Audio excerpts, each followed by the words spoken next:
있거든요.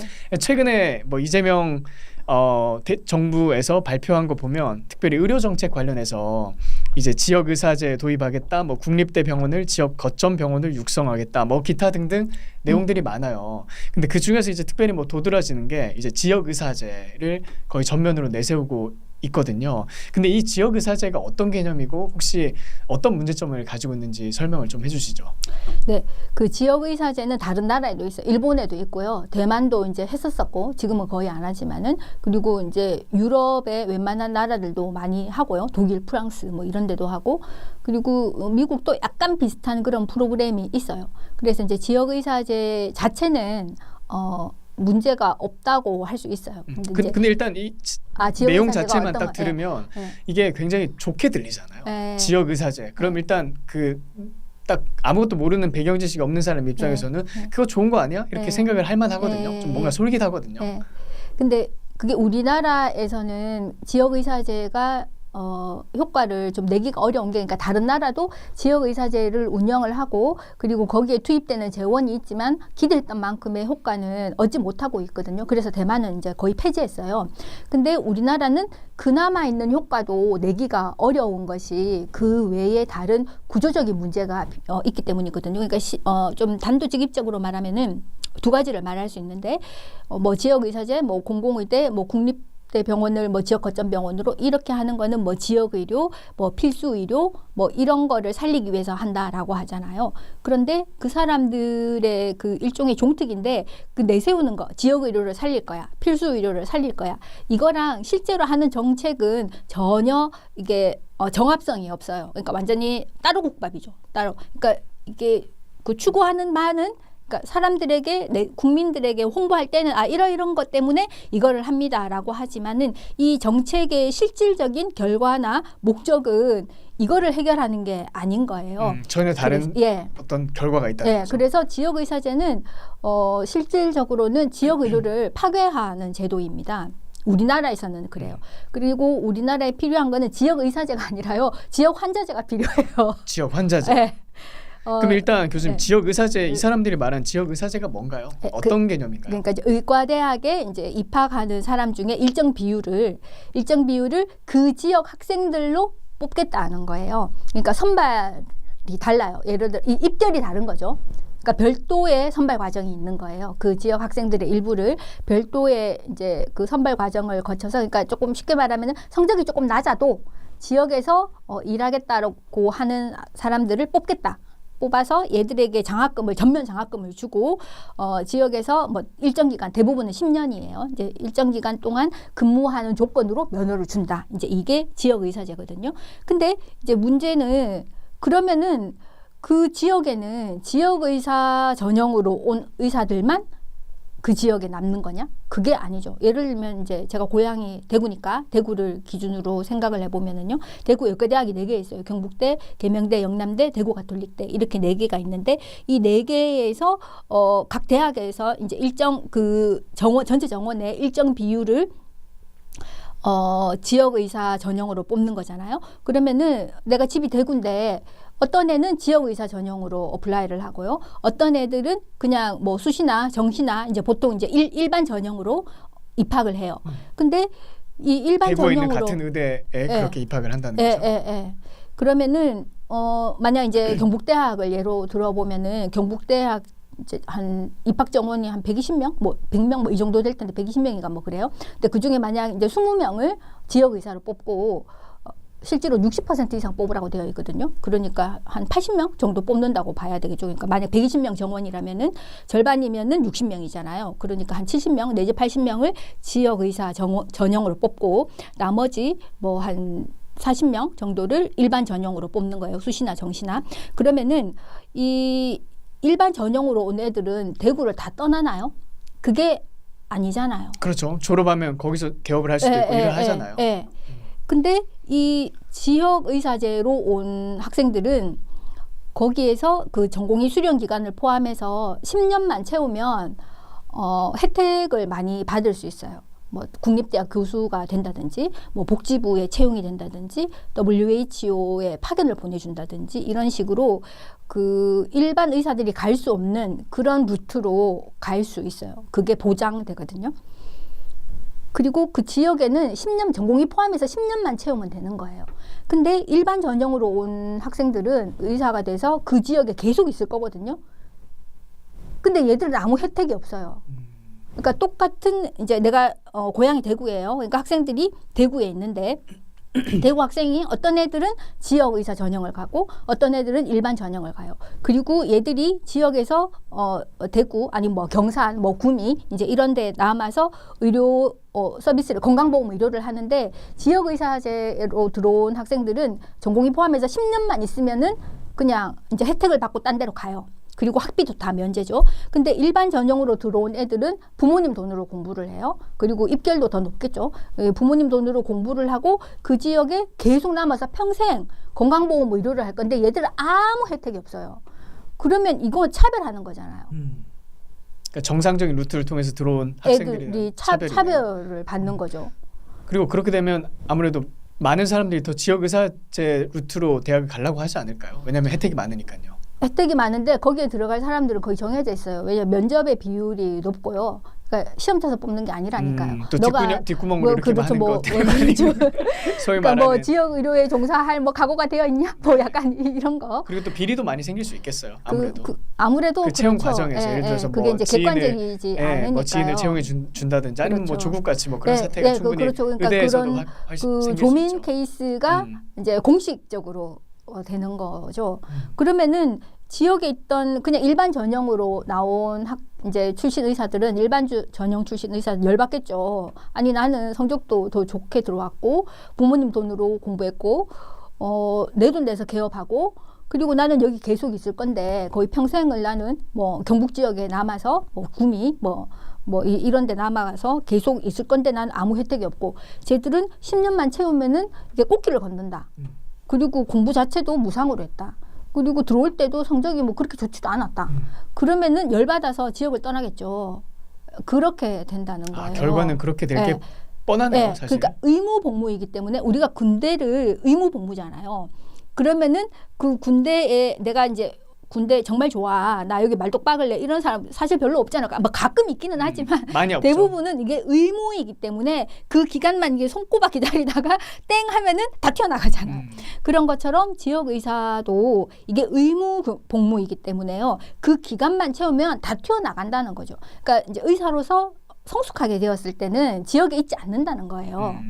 그러면 이 지역에는 맨날 초짜 의사들, 그러니까 전문의 되고 몇 년 안 된 사람들만 의무 복무하고 일반 전형으로 들어온 이 의사들은 다 뭐 서울 수도권으로 가버리고 그러면 지역 주민을 차별하는 거죠. 이 사람들은 맨날 초짜 의사한테 진료를 받으라는 거예요. 그 지역 주민이 가만히 있을 리가 없겠죠. 당연히 다 KTX 타고 서울 수도권으로 가겠죠. 그러면은 지역 의료가 지금도 상태가 안 좋고 점점 망가지고 있는데 지역 의사 제도를 하면 이 상황에 우리나라 이 상황에서 이게 목표했던 것을 달성할 수 있겠느냐는 거죠. 오히려 지역 의료를 망하게 하는 망하게 하는 제도라니까요. 그래서 그럼 이게 왜 이렇게 됐느냐? 결국은 우리나라가 이제 건강보험이라는 의료보장 제도를 하고 있는데 의료보장의 어떤 원칙을 지키지 않기 때문이거든요. 그러니까 의료보장은 돈이 없어도 의료 서비스를 받을 수 있지만 그러니까 비용 부담을 없애주는 대신 이 약간의 제약이 있어요. 그러니까 선택을 할 수 없어요. 선택의 제약이 있어요. 그 말은 그 지역에서 일단 이제 뭐 1차, 2차, 3차까지 가고 지역의 3차 기관에서 안 되는 것만 전국에 다른데 아무 데로 가도 돼. 이제 이걸 기본적인 전제로 하는 거거든요. 그러니까 비용 부담을 없애주는 대신 선택권은 약간 제한한다. 이게 의료보장 제도가 굴러가는 핵심이거든요. 근데 지금 우리나라는 1998년 이후로 모든 환자들이 그 지역 상관없이 그냥 전국으로 막 가요. 뭐 물론 이제 형식적으로 진료의뢰서가 필요하기는 하지만 그거는 그냥 1차 이제 의료원 가가지고 1차 기관 가가지고 동네병원 가가지고 뭐 어디 갈래요? 써주세요. 뭐 이러면 안 써줄 수가 없어요. 왜냐하면 여기서 뭐 치료를 좀 더 하시고 안 되면 가보시죠. 뭐 이렇게 말하면 뭐 네가 책임질 거야? 이러면 책임 못 지지. 이게 결국은 그 의료사고 안전망 그거랑도 그렇죠. 관련이 그러면 뭐 되거든요. 동네에 있는 의사 선생님 분들은 당연히 그냥 써주잖아요. 그렇죠. 약간 뭐, 대서소예요. 대서소. 뭐 트러블에 얽히기 싫으니까. 예, 예. 그냥 써주는 거죠. 영혼 없는 그런 진료 의뢰서가 되는 거예요. 그걸 가지고 전국 각지로 갈 수 있는데 지금도 그런데 이걸 지역 의사를 거기 의무적으로 박아 놓는다고 해서 사람들이 거기를 갈 거냐는 거죠. 그리고 이 지역 의사들이 근무하는 곳이 이게 상간벽지가 아니에요. 그러니까 물론 이제 보건소, 뭐 보건지소, 뭐 이 정도에 갈 수도 있지만은 주로는 이제 지방의료원, 뭐 대구의료원 이런 거 있잖아요. 뭐 포항의료원, 뭐 이런 거, 안동의료원, 뭐 이제 이런 데 가거든요. 이제 기본적으로 도시죠. 그렇게 되면은 정말 이 개인이 이제 개원을 자기가 이제 대출을 받아서 이제 시골에 개원을 하는 사람은 시골에 있는데 이제 환자가 없으니까 유지가 안 돼서 접고 도시로 가는 거거든요. 그렇기 때문에 우리는 지금 지역 의사제를 해야 될 게 아니라 지역 환자제를 일단 먼저 해야지 돼요. 지역 환자제를. 그런 다음에 지역 의사제를 하면은 그나마 효과가 있을 수 있겠지만 우리는 지금 환자들이 막 전국으로 주로는 서울 수도권으로 가는 거죠. 특히 서울 빅5를 가는데 이렇게 자유롭게 환자가 이동하게 해놓고 의사만 거기 박아 놓는다고 해서 환자들이 그 의사한테 가느냐는 거죠. 지방의료원에 있는 환자 그 의사들에게. 그리고 의무복무를 하고 있는데 난 지금 뭐 군대 가면 그렇잖아요. 이게 말년 제대 뭐 제대 날짜만 손꼽아서 기다리는데 그럼 열심히 할 수가 있잖아. 할 수가 없잖아요. 그러니까 의무가 있는 곳에는 자발적인 거라든지 열정이라든지 이런 거가 공존할 수가 없잖아요. 의무에는. 그렇기 때문에 이 의사들도 사실 별로 그렇게 열심히 하지 않고 그냥 시간만 지나면 되는데 안 그래도 뭐 지방의료원 사람들이 별로 안 좋아하는데 거기 지역의사제를 해가지고 의사를 놔둔다고 해서 환자들이 가지도 않을 건데 그걸 왜 하냐. 자기 자식들을 그냥 이제 의대로 보내고 싶은 거죠. 그래서 일단 10년만 고 채우고 있으면은 꽃길을 가든지 아니면 나와서 그냥 피부 미용해라. 뭐 이제 이거를 만들어주기 위한 제도라고 보시면 돼요. 지역의사제가. 근데 일단 교수님 말씀 듣다 보면 일단 좌파들 정책의 그 보편적인 특성 자체가 그 어떤 전면에 내세우는 가치를 말하지만 결국 그 가치에 해당되는 집단이 피해를 받는다 이건 것 그쵸. 같아요. 네. 예를 들어서 뭐 여성을 위한 맞아요, 정책을 맞아요. 만들었다 하지만 여성이 그 더 페미니즘 피해를 때문에 여성들이 얼마나 많은 피해를 봐요. 네, 지금 맞아요. 보면 한국 여성들이 제가 최근에 본 조사 보면 서울대 뭐 카카오 이렇게 같이 한 조사였던 것 같은데 한국 여성들의 행복도가 전 세계에서 가장 최악이더라고요. 뭐 그 중에 특별히 20대 여성들의 행복도가 뭐 가장 낮다. 그러니까 전 세계에서 최악인지는 모르겠어요. 근데 아마 한국 여성들의 20대 여성들의 행복도가 한국 전 연령 그다음에 성별에 걸쳐서 가장 낮다 이런 통계를 본 적이 있거든요. 근데 이 세대는 사실 뭐 페미니즘이나 아니면 여성 우대 정책 혜택을 가장 많이 본 세대잖아요. 예, 근데 예. 그 사람들의 행복도가 가장 낮은 건 이거 뭔가 문제가 있는 게 아닐까. 그러니까 그렇죠. 교수님 말씀처럼 뭐 지역을 위한다고 하지만 그 지역의 혜택의 당사자가 된다고 제시된 사람들이 오히려 큰 피해를 보는 게 이 그렇죠. 좌파 정책의 종특인 것 같다는 생각이 확실하게 들어요. 예, 맞습니다. 네. 미국도 그렇잖아요. 이제 민주당이 이제 유색 인종을 위한 정책을 막 펴고 있지만 이제 뭐 복지 뭐 이런 뭐 흑인이라든지 거, 히스패닉이라든지. 근데 그런 사람들은 더 망하고 있잖아요.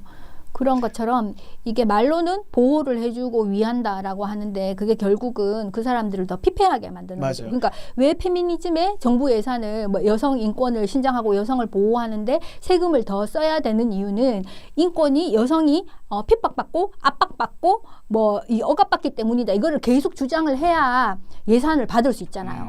근데 이제 그걸 계속 떠들고 있으면은 그 이야기를 듣는 20대는 아 내가 압박을 받고 있구나. 내가 핍박을 받고 있고 그런 식으로 세뇌가 되는 거죠. 세뇌가 되는 거죠. 그 행복할 수가 없는 거죠. 모든 게 다 남자들이 잠재적 성범죄자로 보이고 이게 뭐 안 되는 거죠. 그래서 이 저쪽에 있는 분들의 그 종특인 것 같아요. 특별히 그 미국에서는 미혼모 이슈 때문에 이게 논란이 많이 됐거든요. 예를 들어서 정부가 1970년대 이후로 뭐 위대한 사회를 만들겠다. 린든 존슨 대통령이 그걸 선언하고 나서 여러 가지 뭐 유색인종들한테 지원을 많이 했지만 특별히 미혼모들한테 지원을 퍼부었어요. 근데 그 의도는 좋았죠. 의도는 미혼모들이 뭐 여러 가지 힘든 상황 가운데 놓여 있으니까 그들을 도와주자 뭐 이런 식으로 장려를 했지만 그 정책이 발생한 이후로 이혼율이 폭등하고 오히려 미혼모 비율이 더 많이 늘어났거든요. 그렇죠. 남자들이 책임을 지지 않아도 되는 거죠. 그러니까 예전에는 연애를 하다가 애가 생겼어. 그러면 책임지는 마음이 있었잖아요. 근데 이제는 개인 남자가 책임 안 져도 정부가 책임지니까 남자들은 그냥 홀가분하게 그리고 여자들 입장에서 이혼을 훨씬 쉽게 생각하죠. 그렇죠. 어차피 뭐 남편 네. 없어도 그냥 네. 정부가 보조금 주니까. 네. 그러니까 이걸 어떤 경제학자는 여성들이 정부를 남편으로 삼기 시작했다 이렇게 그렇죠. 얘기하더라고요. 그렇죠. 그러니까 이게 가정에 필요한 것은 엄마와 아빠와 남편과 아내와 자녀 이건데요. 이거를 남편은 없어도 돼, 아빠는 없어도 돼, 돈으로 해결할 거야. 얼마나 유물론적인 이런 거예요. 그러니까 참 안타깝죠. 이게 조금만 정신 차리면 이게 보일 텐데. 아무튼 안타깝습니다. 네. 점점 피폐해지는 사람들이 그렇죠. 많아진다. 그러니까 그게 역설인 것 같아요. 뭐 환경을 위한다고 하지만 절대 환경에 도움이 되지 않고 여성을 위한다고 하지만 네. 오히려 여성에게 피해를 주고 약자를 그렇죠. 위한다고 하지만 또는 그렇죠. 뭐 소외된 사람들을 위한다고 하지만 그 정책이 실제 실현되면 오히려 역효과를 만들어내는 그렇죠. 이게 역효과를 만들어내고 좌파들의 종특. 그거를 이제 약자를 도와주고 보호한다고 하는 기구를 맨날 만들어요. 맞아. 거기에 다 자기들이 가 있어요. 그렇죠. 세금을 써. 맞아. 실제로 약자에게 가는 돈은 별로 안 돼요. 예를 들어서 뭐 청년들 위한답시고 최저임금 뭐 폭등시켜서 네. 오히려 이제 청년들이 일자리가 없잖아요. 그렇죠. 뭐 다 키오스크로 네. 지금 다 대체됐잖아요. 맞아요. 문재인 이후로 뭐 네. 최저임금 뭐 어떻게 하겠다 10,000원 넘겠다. 네. 지금 이제 뭐 알바 자리가 점점 씨를 말라가고 그렇죠. 있죠. 네. 키오스크로 막 대체되고 네. 있으니까요. 네. 그러니까 그런 거 보면 네. 이 교수님 말씀하신 이 지역 의사제 이것도 그 틀에서 네. 이해하면 틀리지 않겠다 그렇죠. 생각이 들어요. 네. 아까 교수님 말씀하신 것 중에 특별히 이 지역 환자제가 필요하다 네. 이렇게 말씀하셨는데 전 이게 굉장히 키워드라고 생각을 하거든요. 그렇죠. 이제 환자 의료 체계를 이제 다시 만들어야 되는 근데 거죠. 이게 아까 말씀하신 98년 전에는 뭔가 작동을 하고 있었나 봐요. 예, 맞아요. 근데 왜 이게 98년 전후로 해서 어떤 변화가 아, 있었던 건가요? 왜냐면 이제 98년에 의료보험을 통합해서 건강보험을 만들거든요. 그래서 이제 98년부터 이제 통합을 하려고 해서 2000년에 이제 통합을 하고 2003년에 재정 통합을 하는데요. 그 전에는 예를 들어서 뭐 공무원 사립학교 교직원 의료보험 이런 게 있었고 뭐 농어촌 의료보험, 지역 의료보험 이렇게 있었는데 그 지역 의료보험은 기본적으로 이제 지역을 기반으로 하고 있었던 거예요. 지역을 기반으로. 근데 이거를 합쳤잖아요. 그 재정을 합쳤는데 여기에만 있어라라고 하는 게 말이 안 된다라고 생각을 할 수 있죠. 그리고 환자들이 이게 의료보험이 도입되기 전에는 내 돈을 다 내야 됐지만은 아무데나 갈 수 있었거든요. 근데 이제 의료보험이 되고 나니까는 돈은 좀 적게 드는데 이게 그런 선택의 제한이 있는 것을 굉장히 불편해했어요. 그러니까 그때 복지부가 잘못한 거죠.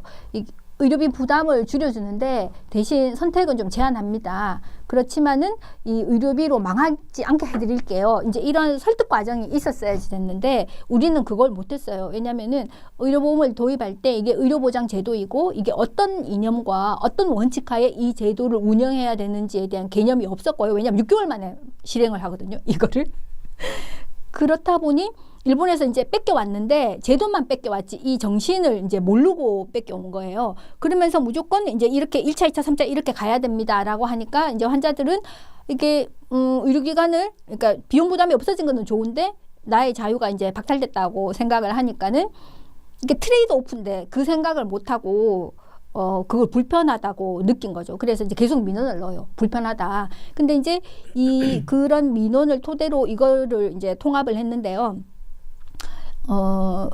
다른 나라는 어떻게 하느냐면은 돈을 이렇게 중앙에서 이제 다 취합을 하더라도 그거를 그 권역에 나눠주거든요. 그래서 여기에 인구가 몇 명이다. 남자는 몇 명이고 여자는 몇 명이고 그리고 이 정도 인구가 있으면은 무슨 병이 이제 뭐 그 발생률, 뭐 빈도 이런 거 있잖아요. 그런 거에서 이제 대충 돈을 이 정도를 쓴다. 이렇게 해서 이제 그 각 권역, 그 지역의 인구 비례, 인구의 성별, 인구 구성에 따라서 그 할당을 줘요. 그리고 요 안에서 요걸 갖고 살아라. 근데 너네가 만약 의료비를 적게 쓰면은 이거 뭐 니들 맘대로 해도 된다. 뭐 나눠 가지든지 뭐 아니면은 모지려면은 니들이 해결해. 돈 뭐 보험료를 더 내든지 해서 이거 빈 거를 다 메꿔야 돼. 이런 식으로 이 중앙 재정이 있지만 그거를 지방 분권화를 시켜요.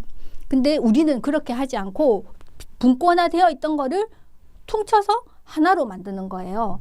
그러니까 돈이 그 전에는 지역에 돈이 그 의료보험에 돈이 있었는데 이제는 돈이 중앙에 있으면서 환자들이 그걸 막 이렇게 자유롭게 쓰니까 지역에는 환자도 없고 돈도 없고 그러니까 의료기관이 버티기가 힘들죠. 그래서 환자가 먼저 갔기 때문에 의료기관이 문을 닫고 의사들이 덩달아서 수도권으로 가는 거거든요. 근데 이거를 복지부는 거꾸로 생각하는 거죠. 의사가 없다, 의사가. 그러니까 의사 일단 박아놔야 되겠다. 근데 의사만 박으면 안 되고 환자도 일단 거기에 머무르게 해야지 되거든요. 이걸 동시에 해야 되거든요. 근데 왜 동시에 하지 않냐? 그럼 지금 우리가 자유롭게 산 지가 벌써 이거 통합을 이제 2000년부터 이제 건강보험이 했으니까 사반세기가 이미 지났어요. 그러니까 웬만한 성인들은 자유롭게 다녔던 거예요. 자유롭게 다녔던 거예요. 근데 이제 갑자기 예를 들어서 이제 대구 경북에 사는 분들은 일단 뭐 경북대병원이나 뭐 영남대 계명대 뭐 이제 대구 가톨릭대 여기까지 일단 가고 여기서 치료를 받아보고 안 되면은 뭐 딴 데 가도 됩니다. 이렇게 하면은 좋아하지 않죠. 지금은 뭐 KTX 타고 뭐 당장 그날도 갈 수 있는데 이거를 1차, 2차, 3차를 거쳐서 가라고 이러면은 그 정책을 낸 당을 찍어줄까요? 안 찍어주죠. 그러니까 전 국민을 대상으로 이 도움이 필요합니다. 국민들이 협조를 하셔야 됩니다. 이렇게 어필을 해야 되는데 이런 정책을 이거는 리스크죠. 정치적 리스크예요. 그러니까 이게 집권당이 이거를 표를 얻지 못하게 되는 다음 선거에서 망하게 되는 거예요. 반면에 이 지역의사를 하든지 뭐 이제 이렇게 해가지고 의사는 뭐 의대 정원이 아무리 늘어봐야 지금 뭐 의사 면허가 14만 번까지 왔다고 하는데 활동 의사는 뭐 한 12만 명이다 이제 이렇게 말하거든요. 그러니까 한 10만 명만 컨트롤을 하면 나머지 유권자들의 표를 얻을 수 있잖아요. 그러니까 이 전체 국민을 대상으로 하는 거는 이 정치 공학적으로 유리하지가 않은 거죠. 그러니까 이 사람들에게는 그냥 방만하게 그냥 내팽개치고 의사들만 이제 여기 있어. 라고 하는 거예요. 근데 이제 거기 있을 사람, 지역 의사는 일반적인 가정의 일반적인 학생이 아니라 이미 거의 정해져 이제 조민 같은 애들이 가는 거예요. 대놓고 가는 거예요. 이게 의전원이 그런 역할을 했었는데요. 의전원을 없애버렸잖아요. 지금 남아있는 의전원은 의과대학 한 개밖에 없을걸요? 그러니까는 얘들이 그 이제 있는 집 자식들 아니면 뭐 교수의 자식들이라든지 뭐 정치인의 자녀들이라든지 이런 사람들이 전에는 이제 의전원을 통해서 이제 어떻게 옆구멍으로 갔는데 이제는 그 길이 막히니까 지역의사제라는 거를 들고 나온 거예요. 근데 지역의사제라는 제도 자체는 별 문제는 없어요. 다른 나라도 하니까. 근데 이 다른 나라에서도 이게 효과가 기대했던 만큼은 나타나지 않는다라는 거를 이미 알아요. 알지만은 그래도 이게 이제 조금이라도 도움이 되겠지라고 하면서 이제 이걸 하는 거예요. 근데 우리는 여기에다가 이 이름만 같이 가져오고 이 정신은 조금 다른 거에 있는 거예요. 어떻게든 지역에 이 외국은 기본적으로 지역 환자제를 해요. 그러니까 환자들이 그 지역에서 1차, 2차, 3차를 거치게 되어 있어요. 그러니까 지역 의사가 있으면은 조금 도움이 되겠지만 예를 들어서 교수님 뭐 미국 같은 경우에는 환자들이 그럼 애초에 처음부터 뭐 프라이머리 케어를 이제 받잖아요. 뭐 1차적으로 이제 자기 동네 병원을 간다 했을 때 그 다음에 다른 주에 있는 병원으로 자기가 원한다고 가지 못하나요? 네. 그 제한이 돼 있나요? 네. 아. 그러니까 이제 뭐 메디케이드나 메디케어도 이제 그 시스템 안에서 움직여야 되고요. 그게 아니고 이제 민간보험, 내가 이제 회사에서 들어주는 민간 의료보험을 했다. 그러면 그 민간 의료보험이랑 계약한 의료기관 내에서만 다닐 수 있어요. 그리고 자기가 맘대로 가는 게 아니고 1차 의사가 이걸 써줘야지 갈 수 있고. 뭐 근데 이렇게 그 써주는 것도 형식적인 게 아니고 정말 그렇죠. 그 의사가 양심과 네. 어떤 전문 그렇죠. 지식을 배경으로 해서 이 사람 필요하다고 하면 전원을 시키는 거예요. 그리고 사실 미국은 좀 이게 우리랑 비교할 수 있는 모델은 아닌데 우리나라 사람이 미국을 많이 가니까 이제 미국이랑 많이 비교를 하지만은 이제 우리는 유럽이랑 비교를 해야 되죠. 아니 뭐 특히 이제 독일 많이 뭐 독일이랑 비슷한 일본 뭐 이제 이런 거랑 비교를 해야지 되는데 아무튼 다른 의료보장 국가는 일단 환자는 지역에 있어요. 그러니까 거기 지역 의사제를 해가지고 의사를 조금 더 보태면은 조금 더 나아지는 거예요. 근데 우리는 지금 환자들이 뿔뿔이 다 서울 수도권으로 가고 빅5를 가는데 거기 지역 의사를 몇 명 더 갖다 놓는다고 해서 이게 나아지겠느냐는 거죠. 근데 만약 이걸 하려면 지역 의사제와 지역 환자제를 동시에 해야지 되는데 이건 동시에 할 수가 없다. 왜냐? 정권을 잃는 거예요. 그러니까는 결국은 지역 의료를 살릴 생각은 없고요. 이거를 지역의사제라는 이 프레임을 가지고 이 제목, 이 타이틀을 가지고 자기들이 원하는 거를 얻는 거죠. 그러면서 국민들에게는 이거 너희들을 위한 거야. 따라와. 세금 많이 내야 돼. 이제 이렇게 하는 거죠. 그럼 해결책을 뭐 생각을 해보자면 말씀을 종합해서 해결책을 생각해보자면 결국 그 아까 의료보험 관련해서 지역별로 예산을 나누는 거 그리고 네. 지방 의료보험의 분권화를 하는 거 네. 그게 필요하다고 보면 될까요? 필요한 정도가 아니라 그걸 안 하면은 이게 제도가 지탱이 안 돼요. 그러니까 그 어떤 의료보험의 어떤 예산의 분권화 확실한 뭐 지방의 책임을 그렇죠. 주면서 권한도 주는 그렇죠. 그 분권화와 네. 동시에 환자들의 어떤 정신머리를 바꿔야 된다. 쉽게 그렇죠. 말하면 어떤 환자들의 네. 어떤 그 그렇죠. 어떤 정신을 개조해서 네. 그러니까 쉽게 말하면 우리 국민들이 그 정신을 받아들일 수 있도록 어떤 네. 교육이 필요하다 이렇게도 그렇죠. 생각할 수 홍보가 있겠네요. 필요한 거죠. 홍보가 필요하다. 네. 그러니까 의료비도 싸면서 모든 자유를 누리겠다. 그러니까 어느 병원에 어느 의사에게 진료를 받을 건지를 내가 선택하겠다. 이거는 양립할 수 없는 가치예요. 트레이드 오프가 있거든요. 의료비 부담이 없으면 선택이 제한되고 선택을 100% 할 수 있으려면 100% 본인 부담이에요. 다른 나라는 다 이래요. 의료보장 국가는. 근데 우리는 이거를 의료보장 제도를 제대로 운영을 안 하다 보니 그리고 이제 버릇을 잘못 들인 거죠. 그러니까 애한테 너무 오냐오냐 하면 애를 망친다고 하잖아요. 이게 벌써 사반세기가 지났다니까요. 그러니까 이제 좀 힘든데 이 기본적으로는 이 건강보험 재정의 분권화 이제 그 권역에서 책임을 지는 이제 이게 필요하고요. 근데 지금 이제 점점점 이제 서울 수도권에 있는 의료기관과 지방에 있는 대학병원들 사이에 이 의료의 어떤 뭐 격차, 수준의 격차가 이제 점점점 커지고 있거든요. 왜냐하면 환자들이 다 절로 가니까 서울 수도권으로 가니까 많이 하면은 그 독일어 속담에 위붕마흐트 된 마이스터라는 게 있어요. 연습이 대가를 만든다. 그러니까 환자를 많이 보면은 수술을 많이 하면은 실력이 일취월장할 수밖에 없어요. 그러니까 이제 점점 이제 서울 수도권에 있는 의사들은 많은 환자를 보고 계속 술기를 유지하는데 지방에 있는 이제 대학병원에 이제 교수님들은 점점 환자가 안 오니까 자꾸 절로 가니까 이 내가 가지고 있는 실력을 유지하기도 어려운 거예요.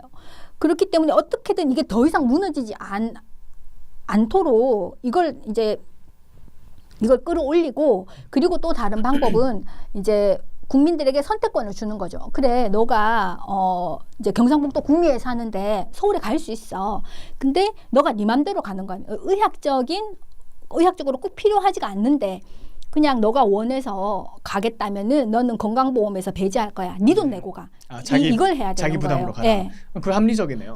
그렇게 하면은 환자들도 선택을 할 수 있잖아요. 그러니까 내 돈 내고 내 마음대로 하든지 아니면은 약간의 제약이 있지만은 의료비 부담을 없애주든지 이제 이게 두 개 중에 한 개를 해야 되는 그렇게 거죠. 되면 환자 입장에서 합리적인 선택을 그렇죠. 하겠네요. 내가 그렇죠. 이 비용을 충분히 내면서 추가 비용을 내면서 네. 서울에 갈 만한 가치가 있을까 이걸 네. 고민하겠네요. 네. 아무래도. 그렇죠. 근데 이제 그렇게 안 하죠. 왜냐하면 그렇게 안 하는 대표적인 예가 그 무상급식이에요. 부잣집에도 가난한 애도 똑같이 평등하게 이게 무상으로 이게 급식을 받아야 된다는 거잖아요. 그런 것처럼 이게 네 돈 내고 빅5를 가는 거 그 꼴을 못 보겠다는 거. 평등하게 다 갈 수 있게 해줄게. 그럼 결국은 지역 의료는 망할 수밖에 없는 거죠. 근데 이게 결국은 그 지역 주민들에게 피해를 보는 거예요. 예를 들면 암이다. 암 수술을 받을 거다. 이거는 이제 일렉티브 서저리라고 해가지고 뭐 그날 당장 진단받은 그날 당장 수술해야 되는 게 아니잖아요. 보통 뭐 한 달 정도 이제 걸리거든요. 수술할 때. 그리고 3개월 이내 수술하면은 이제 그 예후에 큰 차이가 없다. 뭐 이제 이렇게 알려져 있어요. 그건 예약해서 갈 수 있죠. KTX 타고 뭐 이제 갈 수 있죠. 그래도 뭐 수술하고 나서 뭐 왔다 갔다 하는 게 힘들어요. 사실 이제 수술 받고 기운도 없는데 KTX 타고 몇 시간 타고 가서 기다려서 진료받고 또 KTX 타고 오고 한다는 게 보통 일은 아니에요. 그렇지만은 시간적으로는 가능해요. 근데 응급으로 해야 되는 것들이 있잖아요. 뭐 심장마비가 왔다. 아니면 뇌졸중이 왔다. 아니면은 뭐 지금 뭐 교통사고가 나가지고 완전히 골반뼈가 아작이 났다. 이거는 right now 지금 해야 된다는 거예요. 근데 이런 식으로 국민들이 자꾸 서울 수도권으로 가면 이 지역에 있는 이제 특히 대학병원은 그러니까 죽는 사람을 살리는 곳은 이제 주로 3차 의료기관 대학병원이거든요. 여기가 지탱이 안 되는 거예요. 지탱이. 그러니까 결국은 응급일 때 이제 헬리콥터 타고 가야죠. 근데 헬리콥터를 누구나 다 탈 수 있는 건 아니잖아요. 이재명 같은 사람이 헬리콥터 타지. 이재명쯤 돼야 타는 거죠. 그렇죠. 우리 같은 사람은 헬리콥터 못 타거든요. 그러니까 119가 그렇게 열 몇 시간을 돌아다니게 되는 거죠, 결국은. 그래서 이게 내 주변에 있는 것들을 소중하게 생각을 해야 되는 거예요. 근데 지금 이제 교수님 말씀 듣다 보면 이 대한민국 의료 문제가 참 심각하다. 특별히 뭐 건강보험도 포함해서 또 의료 시스템의 어떤 뭐 체계도 다 무너져 있고 또 의사들의 사기도 다 저하돼 있고 정말 심각한 문제가 많다는 걸 느껴져요. 많다는 게 느껴지는데 근데 문제는 이게 일반인들하고 별로 연결은 잘 안 되는 것 같아요. 무슨 말씀이냐면 교수님이 그렇게 말씀하시고 지금은 이렇게 방송 듣는 분들은 이제 공감을 좀 하겠죠. 아, 내가 의사가 아니지만 저 분은 전문가가 설명하는 걸 들어보니까 지금 한국 의료 시스템에 문제가 많구나. 이게 정말 유지 가능한 시스템이 아니구나 이렇게 생각을 할 텐데 대다수 사람들은 거기에 대해서 별로 와닿게 잘 못 느끼는 것 같아요. 근데 교수님이 보시기에 이게 유지가 그러면 힘든 시스템이라고 생각을 하시나요? 많은 사람들이 여전히 혜택을 받고 있거든요. 유지가 불가능하다. 네. 그러니까 많은 사람들이 지금도 뭐 말씀하신 대로 KTX를 타고 전라도에서 서울로 가기도 하고 경상도에서 서울로 가기도 하고 뭐 어쨌든 다 이용을 하고 있잖아요. 그러니까 뭐 지금 이게 되니까 뭐 이게 당연히 미래에도 유지가 되겠지 이런 막연한 생각을 갖고 있다는 그 느낌이 들거든요. 근데 교수님이 생각하시기에 이게 어느 정도로 심각한가요? 그러니까 이 의사분들이 느끼시는 그 임박성, 의사분들이 느끼시는 그 긴급성과 일반인들이 대중이 느끼는 그 긴급성은 좀 차이가 있다는 생각이 많이 들어요. 차이가 있을 수밖에 없죠. 왜냐하면 우리나라 인구 5,300만 중에 환자가 몇 명이나 있을 것 같다. 그러니까 내가 급하게 아파봐야 이거 지금 문제다라는 거를 깨닫게 되는 거죠. 근데 이게 급하게 아픈 사람들은 전체 인구 5,300만 명 중에 얼마 안 된다니까요. 그러니까 대부분의 사람들은 내일이 아닌 거예요. 게다가 우리나라 인구의 한 40%는 건강보험료도 하나도 안 내거든요. 그 돈도 하나도 안 내고 가면 그냥 의사를 만날 수 있는데 이게 뭐가 문제야? 이렇게 생각을 하는 거죠. 반면에 이제 의사들은 맨날 여기에 이제 환자를 보면서 이 문제에 봉착을 하잖아요. 느끼잖아요. 그러니까 이 느끼는 그 체감하는 그 심각도가 차이가 날 수밖에 없는 거죠. 아픈 사람은 좀 심각하게 생각을 하겠지만 환자들은 그렇지 않은 대부분의 국민들은 이게 뭐 남의 강 건너 문제 불공경하듯이 그렇게 얘기를 많이 하거든요. 그럼 교수님 보시기에 이 대한민국 의료 시스템이 만약 지금처럼 유지가 된다는 가정하에서요, 아무 어떤 뭐 개편 없이 특별한 어떤 특단의 조치 없이 지금처럼 유지된다는 가정하에 언제까지 지속될 거라고 생각하시나요? 그러니까 보통 그 타이타닉도 그렇잖아요. 침몰하기 전까지는 뭐 다 파티하고 있잖아요. 거기서. 근데 딱 빙하에 딱 부딪히면 문제가 생겼나 하고 그때 이제 깨닫기 시작하죠. 근데 많은 경우에 문제가 저는 그렇게 발생한다고 생각하거든요. 여러 가지 조짐이 보이죠. 뭐 예를 들어 최근에 기사 같은 거 보면 강원도 쪽에서 한 아이가 긴급한 조치를 받아야 되는, 정확하게 그건 모르겠어 어떤 상태였는지. 근데 어떤 긴급한 조치를 받아야 되는데 병원을 찾지 못해서, 전문의를 찾지 못해서 소아과 전문의를 찾다가 전전하다가 결국 서울까지 오게 됐다. 근데 시간이 뭐 한 열 몇 시간 들여서 뇌졸중인가요? 뇌손상을 받았다. 뇌손상 받았다. 이제 그런 기사를 가끔 접하긴 하거든요. 근데 이게 이런 조짐이죠. 저는 이게 조짐이라고 생각하는데 이게 쌓이고 쌓이다 보면 어느 순간 이게 폭탄이 돼서 빵 터지면 이제 모든 사람들이 이게 한국이 의료가 망했구나 이렇게 실존적으로 느끼는 때가 올 거라고 생각하거든요. 근데 교수님이 이제 많은 데이터와 또 여러 가지 연구를 학습하신 바탕으로 봤을 때 이게 어느 정도 되면 일반인들이 체감하게 한국 의료가 망했구나 이렇게 그 징조를 느낄 거라고 생각을 하시나요? 우리 세대가 정년퇴직을 하고 나면 그러니까 이제 50대는 외과 의사 입장에서는 제일 한창 꽃을 필 때예요. 이제 술기도 제일 좋고 충분히 경험도 쌓았고 눈도 어느 정도 보이고 이게 제일 좋을 때예요. 근데 이분들이 지금 이 젊은 의사들이 안 들어오잖아요. 뭐 외과, 산부인과, 신경외과, 뭐 정형외과는 뭐 조금 다르기는 하지만은 근데 젊은 의사들이 이런 과를 안 하잖아요. 그 주니어 스텝이 없어요. 그 전공의도 없고 주니어 스텝도 없고 전공의도 다 도망갔잖아요. 지금 다 떠났죠. 도망간 게 뭐 떠났죠. 뭐 군대를 간다든지 뭐 자기 갈 길을 찾아간 거죠. 근데 사실. 이제 이번에 9월에 이제 들어오기는 하는데 뭐 소위 말하는 필수과는 50%도 안 들어온다. 뭐 이제 이렇게 말을 하거든요. 그러면은 이제 지금 그 풀 브라운 상태에 이제 50대, 이제 40대 중반부터 한 50대 이 사람들이 은퇴를 하고 나면 이제 수술을 할 사람이 없는 거죠. 대표적인 거가 이제 소아심장 수술하시는 분들인데 우리나라에 6명 남아 있대요. 전체 우리나라에서 전체 6명이요. 6명. 근데 그분들이 50대, 지금 뭐 60대 뭐 이래요. 그러니까 10년 안에 그분들 다 없어지는 거예요. 근데 주니어 스텝은 없어요. 아, 6명인데 제자가 없는 거예요. 네. 그러면 그분들이 은퇴하시고 나면 이제 만약 내가 아기가 태어났는데 우리 아기인데 얘가 선천성 심장병이고 수술을 해야 된다. 이러면 피눈물이 나는 거죠. 수술해줄 의사가 없다니까요. 6명밖에 안 남아서요. 그러니까 이런 분야가 되게 많이 있거든요. 그러니까 우리는 이게 보이죠, 눈에. 이게 이 뭐예요, 시한폭탄처럼 째깍째깍째깍 하고 이제 막 가고 있는데 이거를 이제 구조적인 개혁을 했어야지 됐는데 어째서 윤 대통령은 이걸 2,000명을 질렀나. 너무 안타깝죠. 그렇습니다. 네. 참 심각한 문제가 참 많이 있네요. 진짜.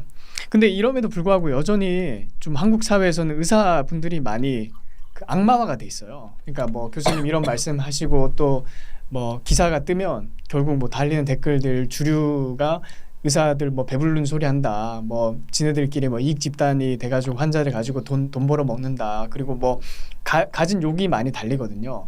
근데 대한민국에서 이 의사들을 악마화하는 이 정서, 이거는 근데 비단 뭐 좌파뿐만 아니고 보수 진영 안에서도 의사들을 이렇게 악마화하는 그 정서가 가끔 이렇게 꽤 눈에 띄어요. 빈번하게. 근데 이 원인이 뭐라고 보시나요? 저 왜 그런지 이제 다른 나라는 이렇지 않은 것 같거든요. 다른 나라에서 의사를 막 적대시하고 악마화하진 않잖아요. 그렇진 않죠. 그렇지는 않은데 제가 생각했을 때는 이제 두 가지 원인이 있는 것 같아요.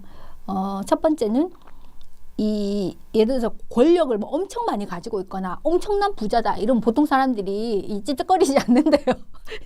차원이 다를 정도로 완전히 차원이 다르면은 이제 찝찝거리지 않는데 이게 나랑 비슷한데 조금 더 많이 번다. 예를 들어 뭐 한 2배 정도 번다. 이제 이런 사람들은 이제 시기와 질투의 대상이 된다고 하더라고요. 이제 그리고 또 의사분들은 물론 지인 중에 의사가 많은 건 아니지만 그래도 일상생활에서 의사분들을 쉽게 만날 수 있잖아요. 그렇죠. 뭐 동네 병원에 그렇죠. 가면 뭐 우리 아저씨 같은 네. 의사가 계시고 네, 뭐 네. 여기 가면 의사가 계시고 네, 하니까 뭐 네. 자기 가족이나 지인이 아니더라도 네. 의사분들을 볼 일은 네. 예를 들어서 뭐 재벌은 우리가 볼 일이 없잖아요. 그렇죠. 재벌 볼 일이 없죠. 이재용을 그리고 우리가 볼 일은 없죠. 변호사 일상에서. 수임료가 50억이라는데 그 이재명 그 재판 그 도와준 그런 변호사는 우리가 볼 일이 없어요. 근데 병원은 뭐 길거리 쫙 널렸잖아요. 그러니까 우리가 이제 흔히 접할 수 있는데 돈은 우리보다 이제 일반인들보다 이제 조금 더 많이 버는데 만만한 거예요. 그러니까는 이게 이 뭐랄까 접근 가능한 그리고 적당히 눈에 많이 뜨이는 그런 사람들에게 이제 그런 그 시기심 이제 이런 거를 가지기가 쉽다고 하더라고요. 그리고 이제 두 번째는 의사들도 이제 조금 잘못이 있다고 생각을 하는데 이거는 근데 뭐 의사들이 못돼서 그렇다기보다는 가격이 고정되어 있기 때문에 이 환자를 많이 봐야 그러니까 환자를 많이 봐야 의료기관을 유지할 수 있는 거예요. 그러니까 소위 말하는 박리담회를 해야 된다. 네, 그렇죠. 그러니까는 딱 핵심적인 질문만 하고 핵심적인 것만 듣지. 그러니까 환자가 뭐 한 10마디쯤 하면 거기에서 의학적으로 필요한 말은 한두 개밖에 없거든요. 그것만 캐치하고 그냥 딱 잘라버리는 거예요. 그러면 이 환자는 얼마나 섭섭하겠어요. 난 지금 아프고 내 이야기를 좀 들어주면 좋겠고 하소연을 하고 싶은데 딱 물어보더니 말하고 있는데 됐고 그런 그 상처 이제 이런 거를 느끼는 거죠. 근데 이제 그렇게 된 거는 환자를 빨리 많이 봐야지 되기 때문에 이제 그렇게 된 것이고 의사 자체가 물론 의사들 중에서도 이제 성질 더러운 사람이 있지만은 환자를 미워해서 그렇다기보다는 이 효율을 극단적으로 올려야지 되기 때문에 이제 그렇게 환자를 빨리 많이 보다 보니 환자들은 내가 무한당하고 내가 제대로 대우받지 못한다라는 그런 이제 속상한 마음을 가지게 되는 거죠. 근데 이제 이거를 우리가 이제 퍼스널하게 그 상처를 아니면 이제 그걸 어루만져 줄 수 있는 그런 기회가 전혀 없는 거예요. 왜냐하면 이제 의사들의 취미 생활은 지역 사회에서 뭐 봉사 활동을 하거나 이런 게 아니고 골프 치러 가고. 그렇죠. 그러니까 이제 의사들끼리만 주로 이제 어울리니까 인간 대 인간으로 만날 기회가 없는 거예요. 그렇기 때문에 이제 그 많은 환자들이 봤을 때 의사는 되게 권위적이고 오만하고 하라고 시키기만 하고 또 심지어 어떤 의사들은 반말도 하고 싸가지 없고 네. 그러니까 이제 괘씸한 거죠. 그러니까 이제 의사의 잘못도 좀 있는 것 같고요. 그리고 이게 만만하다는 거예요. 아주 권력이 많거나 아주 돈이 많으면 찝쩍거리지 않을 텐데 만만하다. 그리고 충분히 눈에 자주 뜨인다. 이제 이런 거랑 근데 싸가지 없어 보인다. 이제 그런 거랑 우리나라 사람들이 너무 살기가 어려운 거예요. 그러니까 사실 뭐 의사들이 공부 많이 한다고 하지만 밤잠 안 자고 환자 본다고 하지만 다른 직역들도 공부 정말 많이 하는 사람들 있고 밤잠 안 자고 연구하는 사람들이 있거든요. 뭐 요즘에는 뭐 주 52시간을 잘라서 연구소도 다 밤에 집에 가야 된다고는 하는데 제가 이제 이공계가 됐던 이제 문과가 됐던 이분들이 정말 공부 열심히 하는구나라는 거를 제가 이제 연수를 가서 이제 느꼈는데요. 한인교회를 갔는데 거기 이제 대학원생들이 많이 있었어요. 근데 제가 이제 어학원을 다니면서 보건대학원에서 한 학기 청강을 했거든요. 그러니까 3시간짜리 연강하는 한 과목을 청강을 했는데 미국에 계셨어요? 근데 제가 이 한 과목 3시간짜리 한 과목을 일주일에 한 번 듣는 거예요. 월요일 오후 2시부터 5시까지인데 이 한 과목을 듣기 위해서 그러니까 제가 이제 원래 해야 되는 공부가 있잖아요. 근데 이 청강하는 이 한 과목을 듣기 위해서 거의 일주일 내내 제가 준비를 해야 되는 거예요. 한 과목을 듣는데. 근데 미국에 박사학위 따러 가시는 분들은 한 과목 듣는 게 아니잖아요. 적게 해도 막 한 3과목 뭐 이 정도 뭐 많이 한 뭐 4과목 5과목 그거를 얼마나 그러니까 말도 뭐 그렇게 유창하지도 않은데 맨날 원서 읽고 논문 읽고 해가지고 거긴 또 막 맨날 토론시키고 발표시키고 막 이러잖아요. 그런 공부를 해서 학위를 받아온다는 게 와 진짜 장난이 아니겠다라는 생각을 제가 했어요. 그 청강을 하면서 그리고 그 한인교회에 있는 대학원생들이 공부하는 걸 보면서 그래서 이게 뭐 의사들 공부 많이 한다고 하지만 저 사람들도 공부하기 위해서 이제 하는 것이 그게 뭐 못지않다. 다만 그분들은 자신의 영광을 위해서 공부를 하는 거고 이 의사들이 밤을 새는 거는 환자를 살리기 위해서 하는 거니까 그게 다른 것이지 뭐 공부의 양이라든지 거기에 매여 있는 시간, 노력 이런 거는 뭐 의사가 고생을 많이 하고 공부를 많이 했으니까 더 좋은 대우를 받아야 돼. 이거는 잘못됐다라는 생각을 제가 그때 했어요. 그런 것처럼 이게 우리나라의 어떤 직업의 안정성이 점점점 더 무너지고 있잖아요. 뭐 평생 직장도 없고 그리고 뭐 언제 대기업에 들어가기도 힘든데 언제 잘릴지 모르고 나오면 다 자영업을 해야 되는데 뭐 요즘은 자영업의 무덤이고 그걸 보니까 의사는 그래도 뭐 개업을 할 수 있잖아요. 그리고 나이가 들어도 아무튼 뭐 구멍가게를 하더라도 뭔가를 할 수 있잖아요. 건강이 된다면 퇴직도 뭐 딱히 없잖아요. 그런 측면에서 볼 때 직업의 안정성이 다른 직업보다 이게 월등하게 상대적으로 높은 거예요. 그러니까 원래는 다른 직업도 좋았었어야 됐는데 우리는 다른 뭐 연구소라든지 뭐 이제 뭐 R&D 하는 사람들, 뭐 연구자들, 개발자들 이런 사람들은 급격하게 이게 그 직업의 안정성이 떨어지는 반면에 의사들은 그대로 있으니까 상대적으로 이게 되게 선호하는 직업이 된 거잖아요.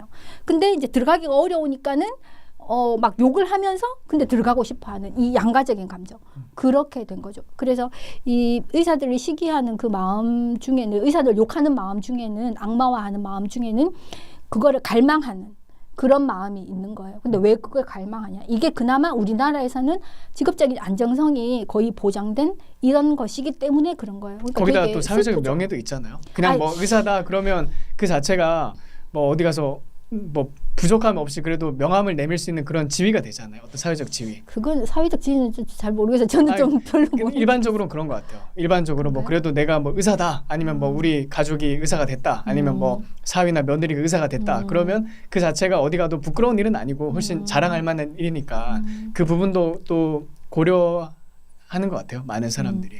근데 이제 그런 부분에 대해서 이제 참 하여튼 이 문제가 많긴 한데 여전히 한국에서는 의사가 인기가 많은 직종이고 또 뭐 선망받는 직종이기도 하고 근데 결국에는 교수님 말씀하신 것처럼 이게 우리 한국 사회의 어떤 좀 여유 없음이 드러나는 어떤 현상 중에 하나라고 생각을 해요.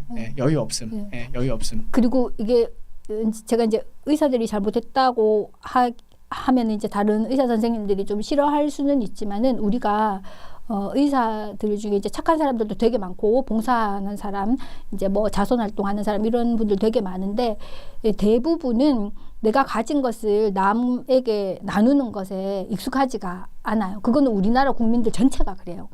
그러니까 늘 받기만 하는 거지 이게 나눈다든지 쉐어한다든지 기쁜 마음으로 자발적으로 이게 좀 우리가 안 되어 있는 문화잖아요.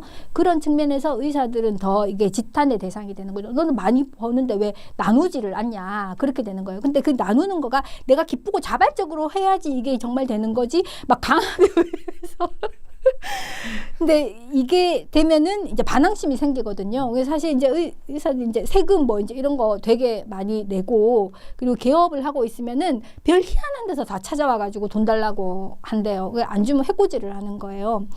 그러니까 이게 드러나지 않은 비공식적인 지출들이 돈을 요구하는 그런 이제 조금만 무슨 모임이라든지 이런 거가 너무 많아요. 예를 들면은 제가 예를 들게요. 저희 어머니가 이제 살던 동네가 재개발이 돼서 아파트 단지가 들어섰어요. 그래서 노인정이 생겼는데 노인정 한 달 회비가 5,000원이래요. 노인정 한 달 회비가 5,000원인데 한 달에 한 번씩 짜장면이랑 탕수육을 왕창 시켜서 이제 그 노인정 소속 할머니 할아버지들이 드시는 거예요. 근데 한 명이 5,000원을 내는데 한 달에 한 번씩 그렇게 회식을 할 수 없잖아요. 그리고 몇 달에 한 번씩 야유회도 가요. 이거 어떻게 하냐고 물어봤더니 그 상가에 그 병원 있잖아. 거기서 돈 받아온다는 거예요. 그걸로 유지를 한다는 거예요. 이제 이런 것처럼 이게 의사들이 뭐 상대적으로 많이 벌 수는 있지만은 세금도 뜯기고 뜯긴다고 표현하는 게 좀 그런데 이게 돈을 달라고 하는 사람들이 많기 때문에 내가 자발적으로 뭔가를 나눌 수 있는 이런 마음이 좀 덜 되어 있어요. 그러니까 이제 다른 사람들이 보기엔 아니 저것들은 돈도 많이 버는데 왜 나누지를 않는 거냐. 자기는 안 나누면서 이제 그렇게 더 욕을 하게 되고 또 의사들은 안 그래도 털리는데 내가 이걸 왜 또 내놔야 돼? 이제 이렇게 생각을 하는 거죠. 그러니까 이 동네 할머니들이 그 단지의 상가의 개인 의원에 가서 원장님한테 돈을 이렇게 이제 받아가지고 짜장면 먹고 탕수육 먹고 하는 걸 너무나 당연하게 생각한다는 거예요. 저분이 그 굉장히 이 지역 사회를 위해서 이 동네를 위해서 기부를 했다. 참 감사한 일이다. 이렇게 생각 안 해요. 뭐 많이 버시니까 어련히 내야지 뭐 이렇게 생각하는 그러니까요. 거죠. 예, 그러니까 이게 다 이게 엮여 있는 것 같아요. 이제 의사들도 잘못한 면이 있고요. 우리 사회도 잘못한 면이 있고요. 제도도 잘못한 면이 있어요. 그러니까 이거를 뭘 하나를 개선한다고 해서 해결이 안 되는 거죠. 결국은 우리나라 전체가 모든 국민들이 전반적으로 어떤 수준이 뭐 민도가 이런 거가 습속이 향상이 되어야지 된다. 해결될 수 있는 이게 문제가. 단순히 의료의 문제가 아니. 그러면 교수님이 만약에 어떤 의료 분야의 총 책임자가 되셨다. 그러면 어떻게 이걸 바꿔놓고 싶으신가요? 예를 들어서 뭐 보건복지부 장관이 됐다. 뭐 그렇게 생각을 해보죠. 뭐 상상을 해보는 건데 그럼 어떤 정책을 통해서 지금 한국 이 의료 문제를 해결하고 싶으신가요? 물론 여러 가지 문제가 많이 있겠죠. 근데 그 중에서 특별히 우선적으로 생각해서 이거는 중점적으로 먼저 해결해야 되는 문제라고 생각하시는 그런 게 있을까요? 마음 같아서는 다 뒤집어 엎고 싶지. 한번 어떻게 되고. 뒤집어 엎으시고 싶은지 그걸 얘기해 주시죠. 왜냐하면 방향 그런 게 필요하잖아요. 대화가 필요하잖아요. 그리고 어떤 해결책이 있는지. 왜냐하면 지금 말씀하신 거 보면 이게 긴급 상황 같아요. 근데 긴급 상황 때는 긴급한 조치가 필요하잖아요. 뭐 환자도 마찬가지예요. 환자가 뭐 적당한 심텀이 있을 때는 뭐 적당한 조치를 하겠지만 긴급할 때는 긴급한 그 어떤 극악의 조치를 하는 거잖아요. 근데 지금 한국 의료 시스템이 그런 심각한 위기 상황에 놓여 있다라고 진단해 주셨는데 그럼 어떤 식의 극약 처방이 지금 필요한지 좀 설명을 해 주시죠. 근데 이제 극약 처방은 좋은 게 아니래요. 좋은 게 아니에요. 왜냐하면 그렇게 하다 보면은 이제 어떤 부작용이 또 따르고 부작용이 있을 수 있기 때문에 그래서 오늘보다 나은 내일을 추구하라고 하더라고요. 그러니까 점진적인 변화를 추구해야 된다고 하더라고요. 근데 이제 그런 측면에서 저는 이제 두 가지를 하고 싶은데 아까는 제가 그 말씀드린 그거에 우리가 이제 건강보험료를 내는데 이게 40%가 건강보험료를 안 내요. 이거는 말이 안 되거든요. 그러니까 일단 다만 1,000원이라도 내야 돼. 아니면 10,000원이라도 내야 돼. 우리가 마음을 모아야 되는 거예요. 그래서 이제 일단 보험료를 이제 쫙 모은 다음에 이거를 이제 지역에 이제 이렇게 배정을 해요. 그래서 아까처럼 그 이제 지방 분권화 하는 거죠. 이제 재정을 쓰는 데 있어서 지방 분권화를 해야 되는 게 이제 먼저라고 저는 생각을 하고요. 권한도 주지만 권한을 책임을 그렇죠. 권한과 책임을 줘야 되는 거죠. 지역에 권한과 책임을 줘야 되는 거죠. 그리고 환자들에게는 선택권을 줘야 돼요. 그러니까 너가 105 가도 돼. 근데 여기에서 해서 안 돼서 가는 건 괜찮은데 해보지도 않고 가는 거는 네 돈으로 가야 돼. 그 선택은 할 수 있지만 그 선택에 따른 책임은 네가 지는 거야. 이거를 줘야 되는 거죠. 그리고 의사들에게도 선택과 책임을 줘야 돼요. 그러니까 내가 공공의료 이제 건강보험 의료를 할 의사이면은 월급이 많지는 않지만 의료 사고가 생겼을 때 그 사람의 과실이 아닌 이상 건강보험 재정으로 보상을 이제 해줘야 되는 거죠. 대신 나는 돈을 벌고 싶다. 난 의사인데 돈을 벌고 싶다. 그러면은 너가 네 돈으로 대출을 받아서 의료기관을 차렸으니 가격을 네가 결정해라. 가격을 결정할 수 있는 권한을 주는 거죠. 대신 의료사고가 생기면은 네가 다 해결해야 돼. 이런 식으로 의사에게도 선택권을 주고 이 국민에게도 선택권을 주고 그리고 정부는 이게 미니멈하게 관리를 해야 되는 거죠. 그러니까 면허 제도가 잘 되게 유지를 하는 이 정도를 해야지 지금처럼 시시콜콜 이렇게 간섭을 하면은 안 되는 것 같아요. 그래서 크게 두 가지 이게 국민들과 의사에게 선택과 자유를 그러니까 선택을 할 수 있는 자유를 주고 거기에 대한 책임을 지게 한다. 그리고 공적 영역에서는 보호를 해준다. 이제 이거 하나랑 그 보험료를 다 내야 된다. 단돈 1,000원이라도 내야 된다. 예. 소득 수준에 관계없이 보험료를 다 내야 된다. 그러니까 소득 수준에 비례는 할 수 있지만은 1,000원이라도 내라는 거죠. 1,000원이라도. 그리고 뭐 이게 내가 버는 돈이 없어도 나라에서 돈 받는 사람들 있잖아요. 그분들은 세금도 안 내, 건강보험료도 안 내. 이거는 아니거든요. 그러니까 수입은 있잖아. 자기가 번 돈은 아니지만. 그러니까 거기에 다만 1,000원이라도 건강보험료를 내라는 거죠. 10,000원이라도 내라는 거죠. 그렇게 해서 이제 재정을 모은 다음에 이거를 각 그 지역에 이게 돈을 주고 그 이제 자율권을 주고 책임도 지게. 이렇게 하면은 지금보다는 좀 낫지 않을까. 그 선택권을 보장하는 차원. 결국엔 선택의 자유를 보장하면서 또 책임도 이제 부과한다. 이제 그런 개념으로 생각할 수 있을 텐데 그 선택권 중에 특별히 그 의사분들이 한방 얘기도 많이 하세요. 그 한방 의료보험 관련해서 이제 한방을 분리해야 된다. 그러니까 뭐 저도 이제 개인적으로 저 한방을 이용하지는 않거든요. 뭐 한방 병원에 간다든지 뭐 이런 걸 가진 않는데 뭐 그걸 가는 사람들 존중합니다. 왜냐면 뭐 자기가 몸에 맞다고 생각해서 그걸 선택해서 가는 분들은 뭐 이유가 있으니까 가는 거겠죠. 자기 몸에 대한 책임을 자기가 지는 거니까요. 선택을 통해서. 근데 지금 많은 분들이 지적하시는 문제 중에 하나가 이 보험이 지금 통합돼 있기 때문에 한방과 소위 말하는 이제 그분들은 양방이라고 얘기를 하지만 저는 이제 그 현대 의료죠. 현대 의료 체계가 지금 통합돼 있기 때문에 그 의료 보험을 지금 공유하고 있잖아요. 건강보험 시스템을 이거를 분리해야 된다. 그래서 원하는 사람만 한방을 선택해서 한방 따로 이렇게 어떤 건강보험을 지불하고 그걸 원하지 않는 사람들은 그냥 일반적인 의료 시스템을 이용할 수 있게 그냥 이 선택의 자유를 보장해야 된다. 이렇게 의견을 주는 분들이 많이 있거든요. 여기에 대해서 혹시 교수님 뭐 생각 있으신가요? 그거는 이제 당연하죠. 왜냐면은 사람이 태어나서 죽을 때까지 병원을 한 번도 안 가는 사람은 없거든요.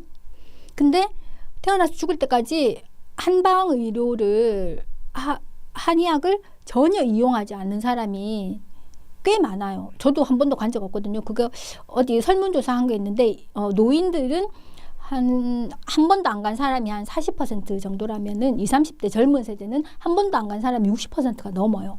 그러면은 이 건강보험은 보편적인 의료잖아요. 우리나라 모든 국민이 최소한 죽기 전까지 한 번 이상은 건강보험을 이용하는 거예요. 근데 이거는 이 우리나라 전체 인구의 거의 절반에 가깝게 암만 적게 해도 3분의 1은 아예 평생 이용하지 않는다고. 근데 이거를 같은 재정으로 쓰는 거는 잘못됐죠. 그래서 이제 재정을 분리해야 된다는 거는 저는 이제 동의를 합니다. 그러니까 건강보험은 보편적인 제도이지만 한방은 그 쓰는 사람이 정해져 있기 때문에 이용할 사람만 보험료 내서 따로 해야지 된다는 시스템을 거죠. 관리하는 거. 그래서 이제 이 재정 측면에서도 분리가 되어야 되고요. 그리고 또 다른 측면에서 예를 들어서 굉장히 많은 의료 행위가 있고 굉장히 많은 약이 있지만 그게 다 건강보험 급여에서 커버를 해주는 게 아니잖아요. 건강보험으로 들어오려면 안전해야 되고요. 효과가 있어야 되고요. 비용 효과성도 있어야 돼요. 이거 세 개가 증명이 되어야 건강보험 급여가 될 수 있거든요. 근데 이제 현대의학에서는 안전성도 요구하고 효과성도 요구하고 비용 효과성까지 요구해요. 근데 이쪽에는 아무것도 요구하지 않아요.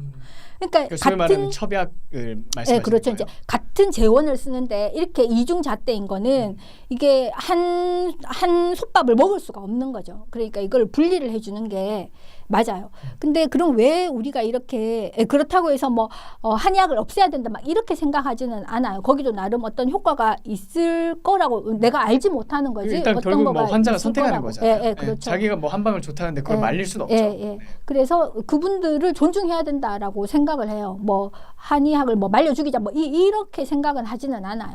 근데 이게 이중잣대인데 같은 돈을 쓰는 것은 잘못됐다. 그리고 이 의료를 이용하는 그러니까 현대의학을 이용하는 파퓰레이션은 전 국민이지만 한방을 이용하는 파퓰레이션은 전체 국민이 아니다. 그렇기 때문에 이거를 이제 분리해야 된다라고 생각을 합니다. 근데 우리나라가 왜 이렇게 됐냐면요. 그러니까 이게 아무리 좋은 사람도 완벽할 수가 없는 거예요. 이거 이승만 대통령 작품이거든요. 한의학이요? 아 그래요? 네, 왜냐하면 이게 이제 우리가 일본에서 많이 이제 가져왔다 그랬잖아요. 일본은 1800년대부터인가 이렇게 이제 양제라는 제도를 만들어서 한의학이 이제 이 한의학을 거의 사멸시켜요. 그러니까 새로 양성하지를 않아요. 그러니까 기존에 있던 한의사들은 죽을 때까지 계속 그거를 이제 인정해 주는데 젊은 한의사를 양성하지 않는 거예요. 그리고 의과대학만 있어요. 그러니까 처음에는 한의사가 훨씬 많고 현대의학을 하는 사람은 적었지만 한 세대, 두 세대 뭐 이렇게 되니까는 이거는 거의 없어지고 이제 현대의학을 하는 의사들만 많아졌거든요. 그러니까 정책적 방향성에서 정부가 그냥 한의학을 없앤 거죠. 예, 예. 근데 그거를 그대로 일제시대 때 우리나라에 들려왔어요.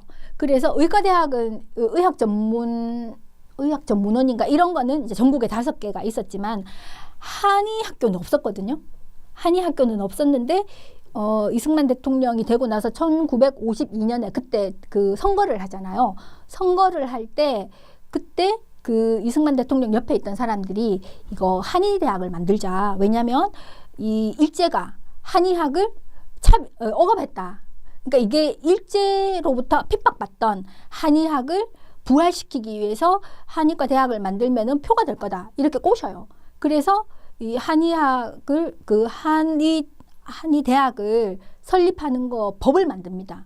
그래서 이제 최초로 생긴 거가 경희대 한의대예요.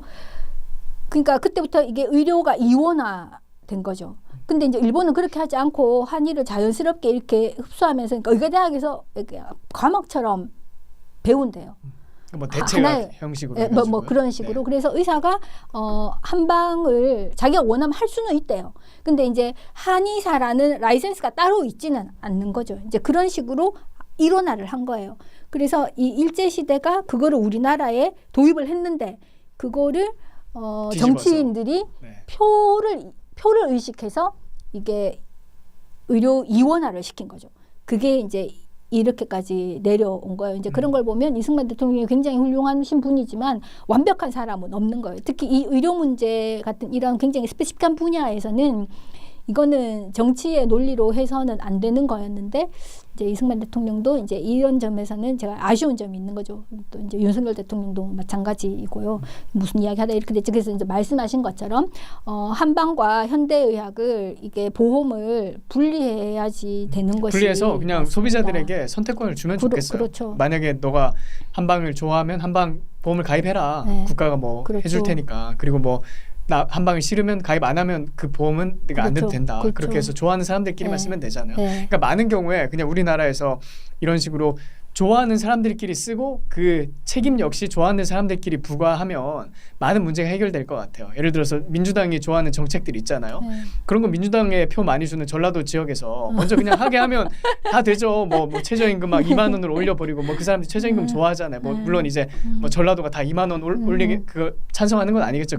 그분들이요. 근데 그런 식의 기조의 정책을 각 지역에서 마음대로 좀 추진해봤으면 좋겠어요. 그리고 실제 그 책임도 자기들이 좀 지게 했으면 좋겠어요. 그러면 지금 한국에서 발생하는 많은 문제가 전 해결될 거라고 생각을 하거든요. 근데 지금은 교수님 말씀에도 뭐 다 포함이 되어 있지만 뭐 지방에서 어떤 문제 방만하게 경영하고 뭐 이렇게 사고를 치고 나서 결국 중앙 정부가 다 손을 뻗어서 해결해주고 그렇죠. 애초에 시스템이 그렇게 고착화 돼 그렇죠. 있다 보니까 네. 누구도 책임지지 않는 그 도덕적 해이가 지금 대한민국 전역에 만연한 게 아닌가. 이게 뭐 의료 시스템뿐만 아니고 경제 네, 문제에서도 그렇고 전반적으로. 또 뭐 복지 문제도 그렇고 또 정책 문제 모든 문제에서 그런 게 지금 비일비재한 게 아닌가 생각이 들어요. 최근에 저는 이제 미국을 보면서 이제 항상 참고를 많이 하는데 미국에서 코로나 사태 이후로 인구 재편이 굉장히 빠르게 일어났거든요. 그래서 뭐 캘리포니아, 뭐 실리콘밸리 이런 데가 한때는 테크의 중심지였지만 거기는 많은 창업자들이 코로나 사태 때 너무 큰 충격을 겪고 정부의 간섭을 경험하다 보니까 텍사스 같은 데로 많이 떠났어요. 예, 어스틴 그렇다고 같은 데. 예, 하더라고요. 다 떠났죠. 그리고 뉴욕에서는 또 시장이 막 이상한 짓 하고 막 세금 많이 하고 규제 많이 부과하니까 플로리다 같은 데로 많이 떠났거든요. 근데 이제 그런 거를 미국에서는 발로 투표한다 이렇게 얘기를 하더라고요. 그러니까 내가 원하는 주에서 찾아갈 수 있다. 예, 찾아갈 수 있다. 만약 같은 나라를 할지라도 캘리포니아 정책이 싫으면 나 텍사스로 갈래. 그러면 법인을 그냥 들고 그냥 옮겨버리는 거예요. 이번에 일론 머스크 같은 경우에도 자기 보상 패키지 한 몇십조 원 되는 게 델라웨어에서 이제 통과가 안 되니까 거기 대법원에 이제 막더라고요. 그러니까 이제 일론 머스크 열받아서 자기 법인을 그냥 오스틴으로 옮긴 다음에 거기서 다시 투표를 했거든요. 근데 이제 그런 식으로 해도 한 나라 안에서 뭔가 이렇게 돌파구가 보이니까 그 미국이란 나라가 여러 가지 우당탕탕하지만 결국에는 발전하는 게 아닌가 그런 생각을 많이 했어요. 근데 우리나라에서는 서울에서 안 되면 그냥 끝이잖아요. 그리고 뭐 지방에서 하고 나서 실패해버리면 그냥 서울에 돈 줘, 중앙정부에 돈 줘 하고 나서 정치인도 또 이제 표를 신경 써야 되니까 거기다 이렇게 또 표를 써서 선심성 공약을 남발해버리고 그게 지금 대한민국의 어떤 구조적인 문제로 고차가 된 게 아닌가 그런 생각을 많이 했어요.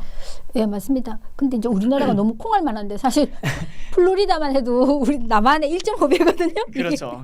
좀 사이즈의 그러니까 차이가 있죠. 네, 너무 사이즈의 차이가 콩할 있죠. 만한 나라다 보니까 이게 그리고 이제 이 주거 할 수 있는 땅이 제한적이고 그러니까 사람들이 가깝게 모여서 살잖아요. 그러다 보니 이제 비교가 쉽고 그러니까 이제 똑같아야 된다는 그런 의식이 굉장히 이게 좀 지배를 하고 있는 것 같아요. 이제 그 평등 의식이라고 할까요? 그래서 뭐 여기는 되는데 뭐 여기는 왜 안 돼? 이런 거를 아마 잘 용납이 안 되는 것 같고 그냥 똑같이 해줘.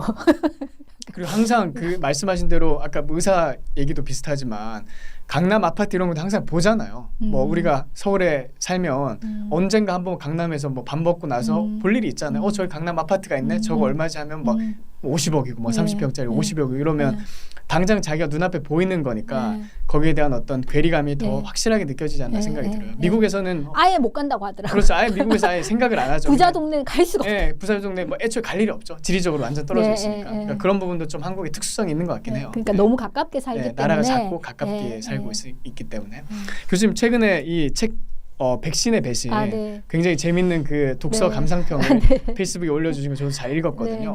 근데 여기에 대해서 참 논란이 많은 주제긴 하지만 그래서 사실 유튜브에서도 많이 제재하고 있잖아요. 백신 관련 주제로 얘기하면 뭐 채널이 폭파된다, 뭐 수익이 정지된다, 뭐 노란 딱지가 먹는다 이런 얘기가 많은데 그래도 이거는 주류 언론에서 이제 다루지 않는 내용이기 때문에 또 많은 유튜버에서도 이걸 잘 안 다루더라고요. 아마 그게 좀 우려가 되기 때문에 그런 게 아닌가 생각이 들어요. 이거 했다가 채널 폭파되면 어떡하지? 뭐 이거 얘기했다가 채널 수익 정지 먹으면 어떡하지? 뭐 이런 설레들이 많이 있기 때문에 유튜버 사이에서도 좀 쉬쉬한다는 느낌을 받거든요. 근데 뭐 저는 오늘 교수님 모신 김에 그냥 그 내용도 좀 가감 없이 좀 말씀을 듣고 싶다는 생각을 했거든요. 약간 리스크가 있지만 그래도 중요한 내용이기 때문에 그게 어떤 책이고 거기서 이제 RFK 주니어죠. 그 사람이 하고자 하는 메시지가 뭐였는지 좀 말씀을 해주실 수 있나요? 네, 일단 그 책을 쓴 사람 이제 RFK 주니어는 그 유명한 케네디 가문의 그 일원이죠. 그러니까 유력 정치 집안의 이제 일원인데 삼촌이 그 유명한 존 F 케네디고 자기 아버지가 이제 로버트 케네디로서 이제 그 삼촌이 대통령 할 때 법무부 장관을 했고 그리고 그분이 그 대선에도 직접 출마를 했었잖아요.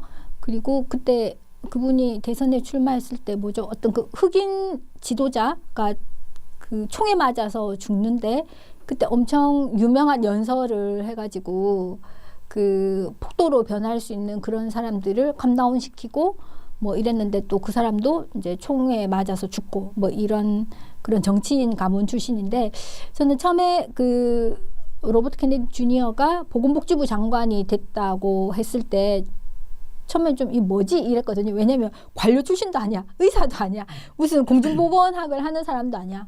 정치인이고 이 사람 이제 변호사예요. 이런 사람이 무슨 보건복지부 장관을 한다고? 트럼프 너무한 거 아니야? 이제 이렇게 생각을 했는데 그리고 사실 그 책을 처음 읽을 때는 이 사람이 무슨 이런 뭐 의학이라든지 공중보건이라든지 뭐 이런 거를 에 대한 지식이 없을 텐데 책을 써봐야 얼마나 쓰겠나, 왜 이렇게 두껍게 썼냐 이런 기분으로 이제 처음에 책을 시작했는데요. 책을 읽다 보니까 이분이 그러니까 그 케네디 가문이 그 민주당이잖아요. 그래서 이 사람이 변호사이자 환경운동가를 하면서 이제 거대 기업이 어떻게 환경을 해치는지 이런 걸 목도하고 거기에 손해배상 이제 그거 소송을 진행을 하고 이렇게 하면서 그 거대 기업 이제 그런 비리에 이 사람이 이제 일찍 눈을 뜬 거예요. 일찍 눈을 떴는데 그 기업과 또 정부 유착 관계 네, 이런 거에 대해서. 네, 특히 이제 정치와 정치인 아니면 정권 이런 것과 기업의 어떤 그런 관계, 뭐 카르텔, 뭐 서로 주고받는 이런 거, 이제 그런 거를 이 사람이 이제 그 환경 운동을 하면서 그런 거를 이제 알게 됐는데. 그 계기는 책에 나오지는 않는데 이 사람이 안소니 파우치라는 인물을 그 주목하게 돼요.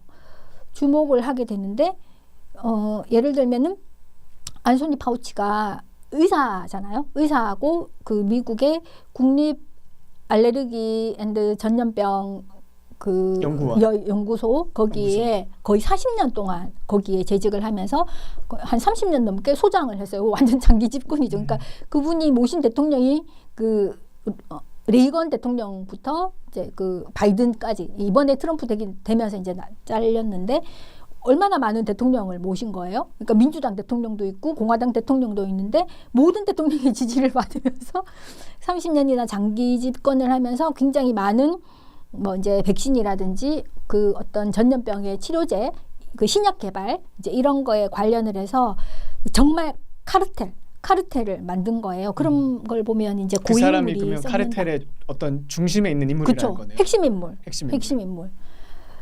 그래서 이 사람의 민낯을 이제 파헤치는 책이에요. 그래서 그 영어 제목이 이제 앤소니 파우치의 이제 민낯 뭐 이렇게 되거든요. 이제 쉽게 말하면은. 근데 이제 그거를 하면서 저는 앤소니 파우치라는 인물을 이제 코로나 때 처음 알았고, 제가 코로나 방역이 잘못됐고 코로나 백신 이런 식으로 하면 안 된다라고 제가 책도 쓰고 뭐 이제 뭐 여러 유튜브에서 나가서 떠들기도 했지만, 저는 그 코로나 문제를 이게 특정 정권 내 문제다라고 저는 생각을 했어요.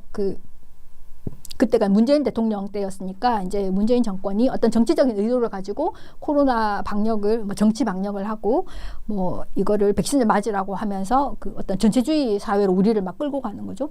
이거 잘못됐다 이제 이런 식으로 생각을 했는데, 이분은 자기가 유력 그 정치인 집안 출신인데다가 변호사고 환경운동을 오래 했기 때문에 이 사람의 그 인적 그 네트워크가 어마무시한 거예요. 그러니까 굉장히 다양한 사람들을 만나고 굉장히 오랜 동안 친분이 있고 이러면서 그 앤소니 파우치가 어떤 거짓말을 언제 했는지까지 다 확인을 한 거예요. 그러니까 굉장히 많은 문서와 뭐 인터뷰 이런 거를 통해서 사실 확인을 철저하게 해가지고 이게 앤소니 파우치라는 이 인물을 정점으로 카르텔이 있는 거예요. 그러니까 정부, 의학계, 어떤 뭐 자선단체, 뭐 언론, 뭐 제약회사 이런 식으로 이 거대한 카르텔을 만들어서 수십 년 동안 자기들끼리 잘 먹고 잘 살았다. 근데 미국 시민들은 어물게 세금을 계속 빨리고 이 아프리카에 있는 이제 가난한 나라의 그 국민들은 거의 실험 대상으로 제대로 이 뭐 임상 시험을 할 수는 있지만은 그러면 그 시험 참여자에 대한 보호가 필요한데 미국 사람 대상으로 할 때는 그런 그 크라이테리아를 지키면서 그 피험자를 보호했다면은 아프리카 사람들이나 가난한 나라 사람들에게는 보호를 하지 않은 거죠.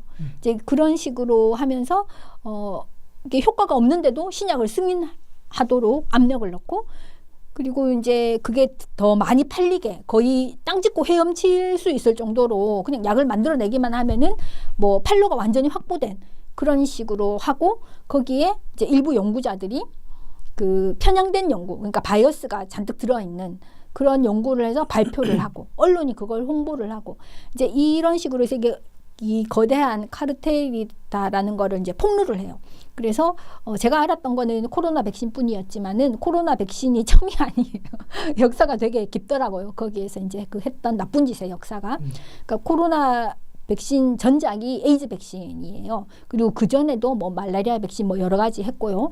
그리고 코로나 치료제도 문제가 많았는데 에이즈 치료제도 문제가 많았고, 그러니까 백신과 그 치료제를 이 새로운 약물로 이제 그 임상 시험을 하고 그 FDA를 통과하고 판로를 이제 확보해주고 하는 과정에서 굉장히 많은 나쁜 짓을 했구나라는 거를 이제 알게 돼서 책을 읽으면서 굉장히 괴로웠어요. 왜냐면은 사실 저도 뭐 논문을 이제 쓰는 사람이고 뭐 할 때 이 논문을 쓸 때 conflict of interest라는 게 항상 그 디스클로저를 해야 되거든요. 내가 무슨 회사, 제약회사 주식을 가지고 있다라든지, 뭐 어디 이사, 어느 주식회사, 제약회사 이사라든지, 이제 그런 거를 다 밝히게 되어 있는데, 이게 우리 같은 일개 아주 뭐 한국의 뭐 일개 교수는 논문 쓸 때 그런 거 정말 심각하게, 그리고 임상시험이나 이런 거를 할 때 어떻게 피험자를 보호할지 정말 철저하게 너무나 고민을 하면서 하는데, 저 사람들은 그런 거 완전 그냥 깡그리 무시하고 권력을 가지고 있으니까 그냥 지들끼리 다 봐주고 편법을 통해서 그렇게 막 헤쳐먹는구나, 이런 생각을 하니까 굉장히 마음이 무거웠고요. 그리고 이 와중에 만약 이제 일반인들이 이 책을 읽는다면 안 그래도 의사에 대한 신뢰가 지금 거의 바닥을 기는데 참 이게 근데 그 폭풍이 책은 두렵다. 근데 그 책은 일단 뭐 미국 사태를 고발하는 거잖아요. 뭐 미국의 의사, 특별히 파우치라는 이제 그 의사이자 뭐 관료죠. 그 네. 테크노크래시인데 네. 그 관료의 어떤 비리와 어떤 부정부패를 고발하는 거기 때문에 뭐 한국 사람들이 아직까지 그 내용을 보면서 그렇게 크게 충격을 받을까 하는 생각은 좀 들었어요. 근데 한편으로 근데 그 제약회사들이 우리나라에 약을 팔잖아요. 그 제약 회사들이. 네. 그럼 그러니까 예를 들면 이런 거예요. 제가 먼 친척 오빠가 암을 진단 받았어요. 그래서 폐암인가? 이제 폐암을 진단 받았을 때 사기였고 이미 간전이가 있고, 그랬는데 이제 그 치료를 받는데, 그러니까 사기면은 사실 이제 전신에 이제 전이가 있으니까 오래 살지 못하는 거잖아요. 근데 그 건강보험 급여가 되는 치료제는 그 치료를 하면은 예를 들어서 10개월 산다. 근데 건강보험에 급여가 되지 않는 비급여 신약, 이거를 하면은 생존 기간을 40% 늘린다, 이런 거예요. 그러니까 처음에는 생존 기간을 40% 늘린다, 이런 거예요. 그러면은 환자 입장에서 눈이 번쩍 쓰이잖아. 아니, 생존 기간을 40% 늘린다고? 근데 그걸 딱 꺼내서 보면은 그 기존에 있던 약, 건강보험이 적용되는 약은 10개월을 사는데, 이 새로운 약, 비급여인 이 약은 14개월을 사는 거예요. 그러니까 4개월을 더 사는데 그러면 생존율은 40% 향상되는 거죠. 근데 이 약 치료비가 1년에 1억이에요. 그리고 내가 그 생존기간 40%가 더 늘어나는 효과를 내가 누릴지 안 누릴지는 해봐야 알아요. 그러니까 내가 그 약을 쓴다고 해서 무조건 4개월 더 살 수 있는 건 아니에요. 그렇지 않은 사람들도 있어요. 근데 그거를 일단 치료를 해보는데 1억이 든다는 거예요. 그러면 뭐 1억이 아무렇지도 않은 사람들도 있겠지만 대부분의 사람은 그거는 큰 금액이잖아요. 그러면 이제 이 오빠가 막 고민을 하는 거예요. 이제 그 오빠는, 그러니까 저보다 이제 한 6살 정도 이제 차이가 있는데, 홀어머니가, 그러니까 아버지가 일찍 돌아가셨어요. 그래서 홀어머니가 거의 행상 막 이런 걸 하면서 아들 하나를 키운 거예요. 그 오빠가 이제 60대 초반인데, 어머니가 아직 살아 계세요. 90대. 그리고 아직 뭐 좀 기운은 없으시지만 아직 멀쩡하시거든요. 요양병원 이런 데 안 가시고 집에 계세요. 그리고 아내가 있잖아요. 그리고 자녀들이 있는데 다 컸지만은 아직 취직이 이제 안정적으로 되지 않았어요. 그러니까 집에 돈 벌 사람이 그 오빠밖에 없어요. 그리고 이제 자신의 노후를 위해서 이제 조금씩 저축해 놓은 게 뭐 한 1, 2억 정도인데, 내가 지금 이거 40% 생존 기간을 더 늘리기 위해서, 그러니까 4개월 더 살지 말지 시도를 하기 위해서 내가 1억을 쓴다는 게 그 오빠한테는 너무 큰 딜레마인 거예요. 근데 그거를 이게 10개월을 살 건데 14개월을 살 수 있습니다 라는 말을 이렇게 하지 않고, 생존 기간이 40% 연장됩니다, 이렇게 하면 웬만한 사람들은요, 예, 그러니까 조금이라도 이제 그 정도의 이제 능력이, 빚을 내서라도 한번 해보자, 뭐 이렇게 생각을 하잖아요. 특히 우리나라 사람들은 그게 또 이제 본인이면은 이제 그렇고 부모님이면 또 더 그렇고 그걸 효도라고 생각을 하니까요. 보통 사람들에게 1억은 얼마나 큰 돈인데 그러니까 이 오빠가 완전 고민에 빠진 거예요. 내가 만약 이렇게 해서 더 오래 완전히 낫는다는 보장도 없고 몇 개월 조금 더 사는 건데 내 이 돈을 홀라당 까먹으면 지금 집에서 돈 벌 사람은 자기밖에 없는데 어머니는 아내는 두 자식들은 뭐 먹고 살지. 그래서 결국은 그 치료를 포기하고 비급여 그 치료를 포기하고 건강보험 급여가 되는 거만 했는데 다행히 효과가 있어서 지금 거의 막 1년 거의 다 됐거든요. 그래서 이제 다행히 이제 럭키한 케이스인데 대부분의 사람들에게는 그게 엄청난 큰 도전인 거예요. 근데 제약회사들은 이거를 생존기간 40% 늘립니다. 이건 이제 상대적인 효과거든요. 절대적인 효과가 아니고. 물론 4개월을 더 사는데 1억을 아무렇지도 않게 쓸 수 있는 사람도 있겠죠. 빌 게이츠 같은 사람들은. 그렇지만은 저를 포함해서 대부분의 우리나라 국민들은 4개월 더 사는데 1억, 이거 심각하게 고민이 되거든요. 근데 이거를 아주 단순하게 40%를 더 오래 살 수 있습니다. 이렇게 하면은 혹한다는 거죠. 저는 그런 데에 있어서 그들의 이거 사악함이라고 하면서 좀 그런데요. 그 제약회사들. 예. 그러니까 그게 좀 마음이 안 드는 거예요. 물론 그 약물을 개발하기 위해서 굉장히 많은 시간 동안 노력을 하고 투자를 했던 거는 그거는 보답을 받아야죠. 그 제약회사의 입장에서는. 그런데 이걸 너무 좀 과대포장하는 경향이 있다. 이제 이렇게 생각이 됐어요. 근데 이 효과가 만약 압도적으로 좋다면은 뭐 비싸도 뭐 어떻게 무리를 해서 할 수는 있겠죠. 근데 백신의 문제는 뭐냐면은 효과가 없는데 그걸 돈을 들여서 세금을 들여서 샀다는 게 문제인 거예요. 이번에 코로나 백신 말씀하시는 코로나 거죠? 백신뿐만이 아니에요. 그 책에 이제 여러 가지 백신이 언급이 되는데 그거를 보면은 입이 딱 벌어져요. 그러니까 정말 현타가 와요. 근데 대부분의 의사들은 백신에 대해서 절대적인 믿음을 가지고 있어요. 그래서 의사들한테 이거 백신이, 그러니까 왜 의사들은 코로나 백신에 대해서 이거 이상하다고 왜 말을 안 하냐. 그러니까 우리가 이제 코로나 시기를 거치면서 일부 시민들이 이 백신이 좀 문제 있는 거 아니냐. 일단 사람들이 죽는다. 그리고 그런 이게 얘기들이 많이 반응이 나왔잖아요. 예를 들어서 뭐 암 환자가 많이 늘어났다, 백혈병이 늘어났다 이런 얘기 그러니까 많이 이 나왔잖아요. 심각한 이상 반응이 생긴다. 왜 이거는 아무도 말을 하지 않고 무조건 맞으라고만 하냐. 이건 좀 문제가 있는 거 아니냐라고 일반 시민들이 의의를 제기할 때 의사들은 완전히 무시했거든요. 그러니까 왜냐하면 의사들의 세계에서 백신은 어떤 절대적인 그런 것이에요. 근데 우리가 의사들이 아는 전통적인 백신이 아닌 거죠. 코로나 백신은 그 mRNA라는 이제 어떤 새로 만든 기술, 이때까지 인류가 겪어보지 않았던 이제 완전 신기술인데 대부분의 의사들은 이 백신도 옛날에 의사들이 알고 배웠던 그 백신처럼 어련히 유효성과 안전성이 검증이 되었을 것이다. 내가 저 분야의 전문가가 아니어서 잘 모르겠는데 그쪽 전문가들이 알아서 했겠지. 왜냐하면 나는 내 일을 열심히 하니까 내가 이거에 대해서 이제 전문가고 내가 이걸 열심히 하듯이 저쪽 동네에 백신 관련 전문가들은 자기들이 최선을 다해서 어떤 그런 엑스퍼트를 발휘를 했을 것이다. 그러니까 믿고 그거를 쓰는 거죠. 근데 이제 이 일반 국민들 입장에서 봤을 때는 아니 의사가 이렇게 비겁할 수가 있나라든지 의사가 이렇게 무식할 수가 있나라든지 이제 이런 생각을 하게 되면서 안 그래도 이제 의사랑 환자랑 이제 이게 신뢰관계가 별로 없는데 코로나 시대에 또 우리가 한번 꺾어졌다고 저는 생각을 하거든요. 그래서 그 책을 읽으면서 굉장히 많이 괴로웠어요. 그래서 이게 혹시 우리나라 사람들이 이제 이 책을 많이 읽어야 된다고 생각을 하지만은 많이 읽으면 앞으로 이제 병원에 가서 의사가 어떤 약을 처방을 할 때 이거를 색안경을 끼고 보지 않을까. 그러면 사실 이게 환자 의사 간의 신뢰관계가 형성되지 않으면 같은 약을 써도 치료가 안 돼요. 치료 효과를 제대로 얻기가 어려워요.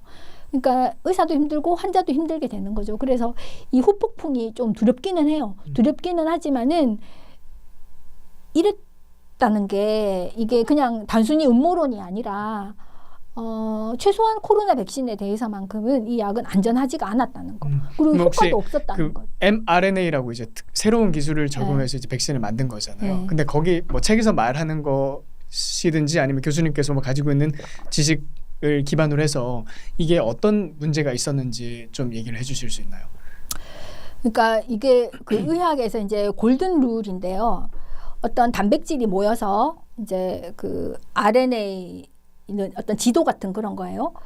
단백질이 모여서 RNA를 만들고 이 RNA가 이제 두 가닥이 되어서 DNA가 되면서 이제 그 단백질을 이제 새로 만들게 되는 거죠. 그러니까 아미노산이 모여서 이게 체인을 만들어서 RNA가 되고 그게 DNA가 되면서 이게 이 새로운 걸 만들어낸다. 그 유전자 정보 이제 이런 게 있는데 이게 거꾸로는 가지 않는다라는 거가 있거든요. 그러니까 이제 mRNA잖아요. 그러니까 RNA가 DNA를 바꾸지 않는다라는 이게 있어요. 그러니까 DNA는 RNA로 쪼개지지만 RNA는 DNA를 변화시키지 못한다는 이런 그게 이제 그러니까, 과학계 정설이에요. 네. 이게 정설인데 이 mRNA는 그게 아닌 것 같아요. 그러니까 뭔가 DNA에 영향을 미치는 것 같아요. 근데 이제 그 기전은 저도 잘 모르겠어요. 그러니까 거기에 대해서 이제 많은 사람들이 의심을 하고 있는 그러니까 상황이에요. 우리가 의과대학에서 근거억조라고 배웠던 그 아주 기본적인 지식이 그 mRNA 백신은 그걸 뒤집어 엎는 거죠. 그게 어떤 그 기전인지는 잘 네. 모르겠는데. 근데 그게 실제 뭐 어떤 이게 코호트가 유의미한 코호트를 가지고 테스트 된 게 아니니까. 그러니까 인상 실험을 문제인 하기는 것 같아요. 했는데요. 하긴 했어요. 인상 실험을 하기는 했는데 그 책에도 나오지만은 이제 제 책에도 이제 잠깐 썼는데 그 아이들에게 코로나 백신을 맞힌다고 이제 했을 때 임상 시험을 할 때는 충분한 기간이 필요하거든요. 그리고 임상 시험을 중도에 포기하는 사람은 그걸 잘 봐야 돼요. 그냥 이 사람이 단순 변심에 의해서 자발적으로 임상시험에 참여했다가 전 그냥 안 할래요. 이렇게 해서 이제 자발적으로 중도 탈락하는 사람이 있지만 부작용이 생겨서 중도 탈락을 하는 수가 있거든요. 그래서 그걸 잘 봐야지 돼요. 근데 그 코로나 백신 시험에서는 임상시험에서는 그리고 그 전에 에이즈 백신도 그렇고 이 중도 탈락한 사람들을 제대로 보고를 안 한 거예요. 그러니까 마치 별 부작용이 없는 것처럼 그건 이렇게 어떻게 보면 통계 조작이잖아요. 조작이죠, 조작. 네. 은폐고 조작이죠. 그리고 이 부작용이 이제 금방 나타나는 부작용도 있지만은 시간이 한참 지나야지 나타나는 부작용도 있는데 이게 실험을 한 2달, 3달 이렇게밖에 안 해요. 그러니까는 이게 좀 나중에 나타날 수 있는 부작용은 모르는 채로 출시를 한 거예요. 근데 그게 문제는 출시가 됐을 때 세계에서 가장 안전한 약인 것처럼 백신인 것처럼 그쵸. 홍보가 됐잖아요. 그렇죠. 그러니까 이게 안전한지 안 한지 모르는데 안전하다라고 말을 한 거예요. 그건 거짓말이죠. 그렇죠. 마치 뭐 하나님의 선물인 것처럼 네. 신의 선물인 것처럼 네. 홍보가 되고 또 그 효과에 대해서도 그렇죠. 그 efficacy에 예방 대해서도. 효과가 없어요. 네. 감염 예방 효과가 없어요. 근데 이 백신을 맞으면은 코로나에 안 걸린다고 말을 한 거예요. 이거는 그렇게 홍보가 됐어요. 100% 거짓말이죠. 이게 거짓말인 게 멀리 갈 것도 없어요. 우리나라가 2차 접종률이 80%가 넘거든요. 그리고 3차, 4차 막 이렇게 받은 사람도 한 3, 40% 돼요. 근데 이렇게 2차 접종, 기본 접종을 마친 사람이 80%가 넘는데 우리가 코로나에 3,300만 명이 이게 무슨 예방 효과가 있는 거예요. 근데 또 저쪽에서는 처음에는 예방 효과가 있다 이러다가 막 백신 맞았는데 계속 코로나에 걸리니까 중증과 사망 감소 효과가 있다 이랬거든요. 근데 그게 또 말이 안 되는 게 제가 책에도 썼는데요. 우리가 어떤 이제 호흡기 감염병이 얼마나 위중하냐, 얼마나 심각하냐를 이제 판단할 때 기준이 있어요. 기준이 인플루엔자예요. 독감 치명률이 우리나라는 0.5%고 미국은 0.1%거든요.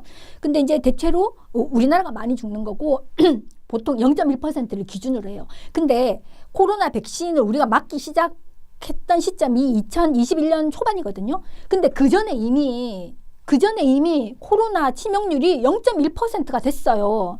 그러니까 백신을 맞기 전에 이미 코로나가 그냥 독감 수준의 치명률을 갖고 있게 된 거예요. 그러니까 맞을 필요 없는 거지. 근데 그걸 알려주지 않아요. 지들끼리만 알고 있어요. 질병청 인간들이. 그때 당시 한국질병관리청. 네, 알고 있어요. 자기들이. 제가 그 질병청 홈페이지에서 그 자료를 제가 받아왔거든요. 근데 그거를 질병청 홈페이지 귀퉁이에 숨겨놓고 맨날 아침에 나와서 브리핑을 하면서 확진자 몇 명으로 늘어났다 이 말만 하고 이게 치명률이 감소했다는 말을 하지 않은 거예요. 왜 안 했냐. 근데 그때는 저는 이게 정권이 사악해서 국민들을 어떤 정치적으로 뭐 이용을 하기, 통제하기 위해서 이런다라고 생각을 했는데요. 그 백신의 배신이라는 그 책을 보면 결국은 돈 때문인 거예요. 그러니까 너무 사악한 거죠. 내가 돈을 벌 수는 있지만 사람들에게 피해를 주면서 사람들을 죽이면서까지 돈을 버는 거는 용납될 수 없잖아요. 그러니까 그 돈을 번다는 게 누가 어디서 돈을 번다는 건가요? 돈을 그러니까 지불하는 건 식이에요. 일단 아무래도 뭐 빅파마라고 하는 뭐 거대 제약 회사들, 뭐 파이자라든지 모더나라든지 그런 회사들이 뭐 돈을 뭐 번다 이건 생각할 수 있을 텐데 한국에서도 뭐 어떤 식으로 그러면 뭐 교수님 생각에는 거기 이제 핵심 부패가 인물이 이제 일어났다고 빌 생각하시나요? 게이츠인데요. 빌 게이츠가 이제 그 전에도 에이즈 백신 할 때도 뭔가 이렇게 단체를 비영리 단체를 만들어서 에이즈 백신을 막 아프리카에 에이즈가 많으니까 기부한다 막 이런 식으로. 근데 이제 그때부터 또 문제가 있었어요. 근데 이 빌 앤드 멜렌다 게이츠 파운데이션. 파운데이션을 만들어요. 그래서 자기 재산을 거기에 이제 넣어가지고 재단을 만들잖아요. 그럼 이 재단이 그 가비라고 하는 글로벌 얼라이언스 오브 백신 임뮤니티라는 그 비영리 기구가 있어요. 거기에 최대 기부자예요. 그리고 이 가비라는 단체가 또 WHO의 최대 기부자예요. 그러면서 빌 게이츠가 이 또 제약회사 주식을 많이 사요. 그러니까 쉽게 말하면 당구 칠 때 쓰리 쿠션인 거예요. 내가 돈을 버는데 바로 국민들한테 백신을 사세요 이렇게 해서 돈을 버는 게 아니라요. 내가 재단을 만들어요. 그리고 제약회사의 주식을 가지고 있어요. 그리고 이 재단이 가비에 출연을 해요. 그리고 이 가비가 WHO에 출연을 해요. 그러면서는 뭐 아프리카가 가난한데 코로나 백신을 줘야 되지 않겠습니까? 가난하다고 해서 백신도 못 맞으면 안 되잖아요. 이러면서 뭐 그 미국의 그 USAID 그 트럼프가 AID, 되면서 네, USAID. 그거를 폐지하잖아요. 거기 돈을 엄청 쏟아부어요. 우리나라도 거기 도네이션 했거든요. 그리고 유럽의 이런 각국에서 그런 식으로 가난한 나라 아프리카에 코로나 백신을 주자, 뭐 에이즈 백신을 주자 이러면서 기부금을 잔뜩 모아요.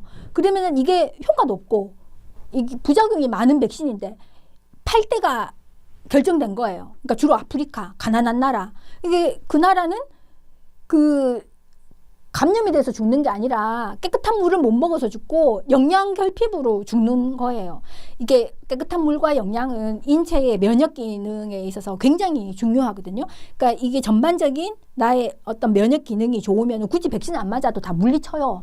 근데 그 깨끗한 물을 공급하고 애들이 영양실조에 걸리지 않게 음식을 줘야 되는데 써야 되는 WHO나 그런 데 돈을 다 백신 사는 데 쓰는 거예요. 그러면은 그 백신은 어디서 나온다? 그 글로벌 파마에서 나와요. 그러면은 여기가 떼돈을 버는 거예요. 근데 그 주식은 누가 갖고 있다? 빌 게이츠가. 그러니까 완전 쓰리 쿠션이죠. 그리고 이게 세금이라는 게 문제예요. 국민들은 정부를 믿고 세금을 내요. 그리고 정부는 이거를 뭐 이제 국민들을 위해서도 쓰지만 뭐 국제 구호도 하고 뭐 이렇게 하잖아요. 근데 그거를 정부는 처음에는 이제 선한 의도로 쓰는데 그거를 그 안소니 파우치라는 이 인물이 나타나가지고 영향력을 행사하고 깨끗한 물과 이게 영양 공급을 위해서 써야 되는 이 국제 구호 물품을 다 백신 사는데 돈을 쓰는 거예요. 그리고 이게 잘못됐다라고 하는 그런 연구자들을 매장시켜버려요. 그리고 이 잘못된 연구를 발표하는 사람들이 그 파우치 주변에 막 있으면서 전국에 막 전 세계에 각 나라에 막 있으면서 그 사람들의 논문은 뭐 별 완전 희닥한 논문인데도 막 다 게재가 돼. 그리고 그게 금과 억제가 되는 거예요. 그래서 파우치의 말이 곧 과학이 돼요. 그런 말을 실제 했잖아요. 내 말이 과학이다. 내가 과학이다. I am the science. 뭐 이런 식으로 맞아요, 얘기했잖아요. 맞아요. 얼마나 인간이 오만한 거예요. 쥐가 뭔데. 그러니까 이 아프리카의 가난한 나라의 국민들은 특히 애들, 여성들, 뭐 왜냐 거기 이제 그 인유두종 바이러스 백신도 있거든요. HPV 가다시 그것도 있어요. 그러니까 그렇게 진짜 약자들이잖아요. 가난한 나라의 아이들, 여성을 보호한다는 명목으로 그거는 그냥 명목. 지방의료를 살립시다. 필수의료를 살립시다. 이러면서 이게 지들이 이게 뒤로 호박씩 가는 것처럼 이게 막 아프리카를 도웁시다. 뭐 아이들에게 백신이 필요합니다. 이러면서 돈은 다 지주머니로. 이게 그런 내용이 있어요. 책에. 그걸 이제 RFK 주니어가 고발하는 거예요. 거기서. 근데 이제 충격적이네요, 그게 가능한 게 그 사람이 특별한 이력을 가지고 있기 때문에 그 사람이 유력 정치인 집안에다가 오랫동안 환경운동을 하면서 이 기업이라는 것의 행태 이 사람들이 미국은 로비도 합법적으로 하잖아요. 어떻게 정치인을 움직이는지 정부기관을 움직이는지 이런 거를 오랫동안 봤기 때문에 이거를 백신에다 대입을 하니까는 이제 이게 막 답이 나오는 거예요. 그러니까 우리가 왜 그 코로나 백신 수입할 때 그때 문제가 됐던 게 왜 부작용이 생겨도 이거를 문제 삼지 않기로 하고 우리나라에 들려오거든요. 그래서 저는 보고 이것들이 미쳤나. 부작용이 생기면은 이거를 따져야지 왜 안 하는 거야 라고 생각했는데 그건 이미 에이즈 백신 때도 그랬고요. 1986년에 미국에서 법으로 그걸 정해요. 그러니까 너무 황당하잖아요. 그런 일들이 일어나고 있는 거예요. 그래서 그 책을 보면 두꺼워서 읽기도 어렵지만은 정말 현타가 옵니다. 현타가 오고 세상에 정말 악한 사람들이 많구나. 이제 이런 생각이 들어요. 근데 그럼에도 불구하고 이게 효과 있는 신약이 있을 수는 있겠죠. 그런 거는 계속 개발이 되어야 되고 그게 사람을 살릴 수 있으니까요. 그렇지만 우리가 이런 것을 철저하게 검증을 해야 되는데 검증을 하지 않고 마치 이거를 맞지 않으면은 뭐 큰일 나는 것처럼 하는 거는 이게 그야말로 선전선동인 거죠. 그러니까 그렇죠. 이게 그 전체주의예요. 의료 전체주의. 큰일 나고 그때 당시에는 모든 자유를 제약받았잖아요. 박탈하잖아요. 뭐 집회의 자유 그리고 결사의 자유 그리고 레스토랑 하나 가는 것도 다 백신 맞아야지 갈 수 있게 백신 패스를 해서 사람들을 다 통제했었죠. 그때 그러니까 뭐 이게 공포를 조장해서 이성을 마비시키는 거예요. 생각을 못 하게 해요. 그러면서 이것만이 답이야라고 하면은 무조건 그걸 안 하면 죽을 것처럼. 근데 우리나라 사람들이 또 너무 말을 잘 들어요.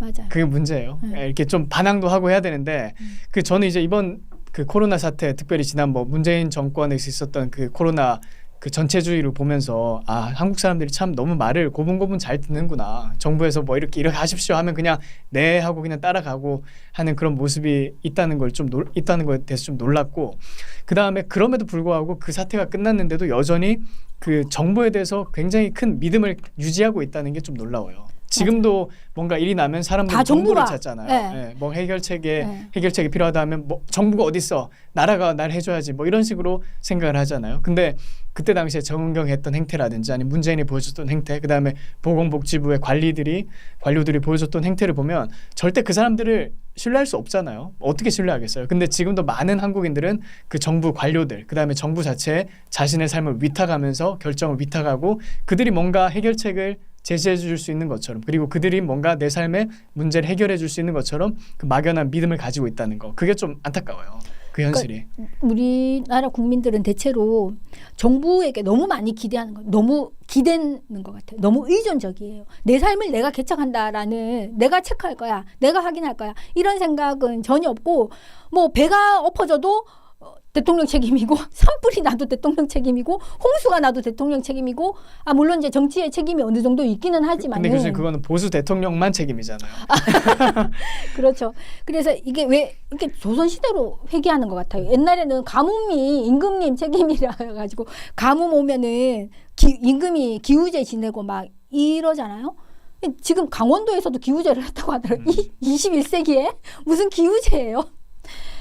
이런 식으로 이제 정부에게 나라님 찾는 그 멘탈리티. 정부에게 너무나 많은 것을 의존하고 기대하고 정부가 해결해 주겠지, 나라님이 해결해 주겠지, 대통령이 해결해 줘야 돼. 이거는 결국 우리의 자유를 속박하는 거거든요. 우리의 자유를 헌납하는 거예요. 그러니까 정부가 그렇게 많은 일을 하려면 당연히 세금을 많이 걷어야 되겠죠. 그리고 일거수일투족을 감시하잖아요. 그 동유럽의 어느 나라가 그랬대요. 그 독재 대통령인데 언제 그 부부관계를 하라고 그래. 애를 낳아야 되니까 인구를 늘려야 되니까 언제 부부관계를 하라고 막 강제했다는 거예요. 그래서 일시적으로 애는 좀 많이 낳았는데 다 버렸대요. 그러니까 그런 식으로 그 개인의 어떤 사생활까지 그 정부가 간섭하고 통제하고 이래라 저래라 하는 거는 너무 끔찍한 전체주의잖아요. 근데 그거를 우리나라 국민들은 이제 전혀 문제를 느끼지 못하고 자발적으로 기어 들어가고 있는 거예요. 보면 너무 안타깝죠. 물론 정부는 권위가 있어야지 되고요. 우리가 이제 국민들이 정부를 신뢰해야지 됩니다. 그런데 그게 맹목적인 믿음이어서는 안 된다는 거예요. 확인을 해야 된다는 거예요. 이 인간들이 내가 낸 피 같은 세금을 어디에 쓰는지 확인을 해야 돼요. 근데 관심이 없어. 왜냐? 세금을 안 내. 우리나라 전체 조세 재정의 80%가요. 그 상위 10%가 내는 거예요. 법인세도 마찬가지고 소득세도 마찬가지예요. 그러니까 대부분의 사람들은 세금을 안 내. 그러니까 세금이 어디에 쓰이는지 관심이 없는 거예요. 다만 내가 거기에 어떻게 세금을 뜯어먹을 일이 있으면 완전히 신나는 거예요. 꽁똥. 그러다 이제 나라 망하는 거죠. 그렇죠. 그래서 이게 의료 문제만도 아니고 어떤 정치의 문제, 정권의 문제만도 아니고 우리 국민들이 결국은 이게 깨어나야지 되는 것 같아요. 그러니까 나 스스로 나에게 자유가 보장되어야 되지만 내가 선택할 자유가 있어야 되지만은 이 선택에 대한 결과를 내가 책임지는 자세 이게 되지 않으면은 결국은 민주주의가 될 수가 없고 이 나라는 정말 어렵게 만든 나라지만은 다시 조선으로 회귀할 수밖에 없게 되겠죠. 그렇죠. 그 파우치 사례나 또 한국에서 뭐 정은경 같은 사례를 보더라도 그러니까 이번에 참 코로나 사태를 통해서 느꼈던 건 이제 전문가에 대한 어떤 회의거든요. 맞아요. 그러니까 관료와 전문가들에 대한 네. 회의. 그러니까 과거에는 그래도 전문가를 믿어봐. 뭐 그 사람이 전문가니까 뭐 그 사람 전문성을 가지고 있으니까 어련히 알아서 하겠지 이런 정서가 그래도 팽배 있었다면 이제는 그게 거의 박살났다고 그렇죠. 저는 전문가를 생각하거든요. 믿을 수 없는 사람. 심지어 뭐 WHO 같은 것도 못 믿잖아요. 그렇죠. 이제는 뭐 중국 돈 먹고 막 지들끼리 뭐 짝짝꿍 하니까요. 근데 이런 세대에서 우리 일반인들은 그러면 어떻게 전문가에 대해서 생각을 가져야 될까요? 교수님 말씀하신 거 들어보면 이제 뭐 파우치 경우도 그렇고 정은경 경우도 그렇고 여러 가지 보면 참 정부가 하는 말을 고지고대로 믿을 수는 없지만 그래도 우리가 일반 시민의 입장에서 전문성을 가지고 있는 게 아니잖아요. 예를 들어서 뭐 의료 문제 그리고 뭐 과학기술 문제라든지 이런 고도의 전문성을 요구하는 그런 분야에서는 그냥 뭐 박사학위 받은 사람 아니면 라이센스가 있는 사람이 말하면 그게 진짜인 것 같이 들려요. 어떻게 보면 일반인 입장에서는. 근데 이런 세대에서 불확실성이 만연한 가운데 어떤 자세를 가지고 우리가 메시지를 받아들여야 될까요? 굉장히 어려운 문제인데요. 예를 들어서 이제 그거를 좀 의료 문제에 국한을 한다면은 우리가 이제 의료 서비스를 이용을 하는 거는 의사를 만나고 병원에 가는 이유는 결국은 건강을 위해서잖아요. 건강해지기 위해서. 그런데 그 개인의 또는 그 국가의 건강 수준을 결정하는 것은 의료 서비스가 아니에요. 그러니까 절반 이상이 개인의 생활 습관이에요. 건강한 생활 습관. 그리고 나머지 한 20% 정도가 그 사회적 요인. 그리고 나머지 한 20% 정도가 유전적 요인. 그리고 의료 제도나 의료 서비스의 질. 뭐 의사가 뭐 몇 명이냐 이런 거는 10%밖에 안 돼요. 근데 우리는 이 의료만으로 이 건강 문제를 다 해결하려고 하는 굉장히 수동적이고 피동적인 그런 자세를 가지고 있거든요. 여기 완전 돈을 쏟아붓는 거예요. 그게 아니라 의료 만능주의 같은 거예요. 그렇죠. 근데 뭐 사실 이거는 우리나라뿐만이 아니고 이제 전 세계가 좀 그렇게 돌아가고 있기는 한데 왜냐면 여기 이제 돈이 많이 있으니까요. 그게 아니고 개인의 생활 습관이 가장 중요한 거예요. 그러니까 이제 편식 안 하고 골고루 먹고 충분히 자고 규칙적으로 운동하고 교통법규 잘 지키고 건전한 성생활을 하고 뭐 이 정도만 해도 사실 병원 갈 일이 별로 없거든요.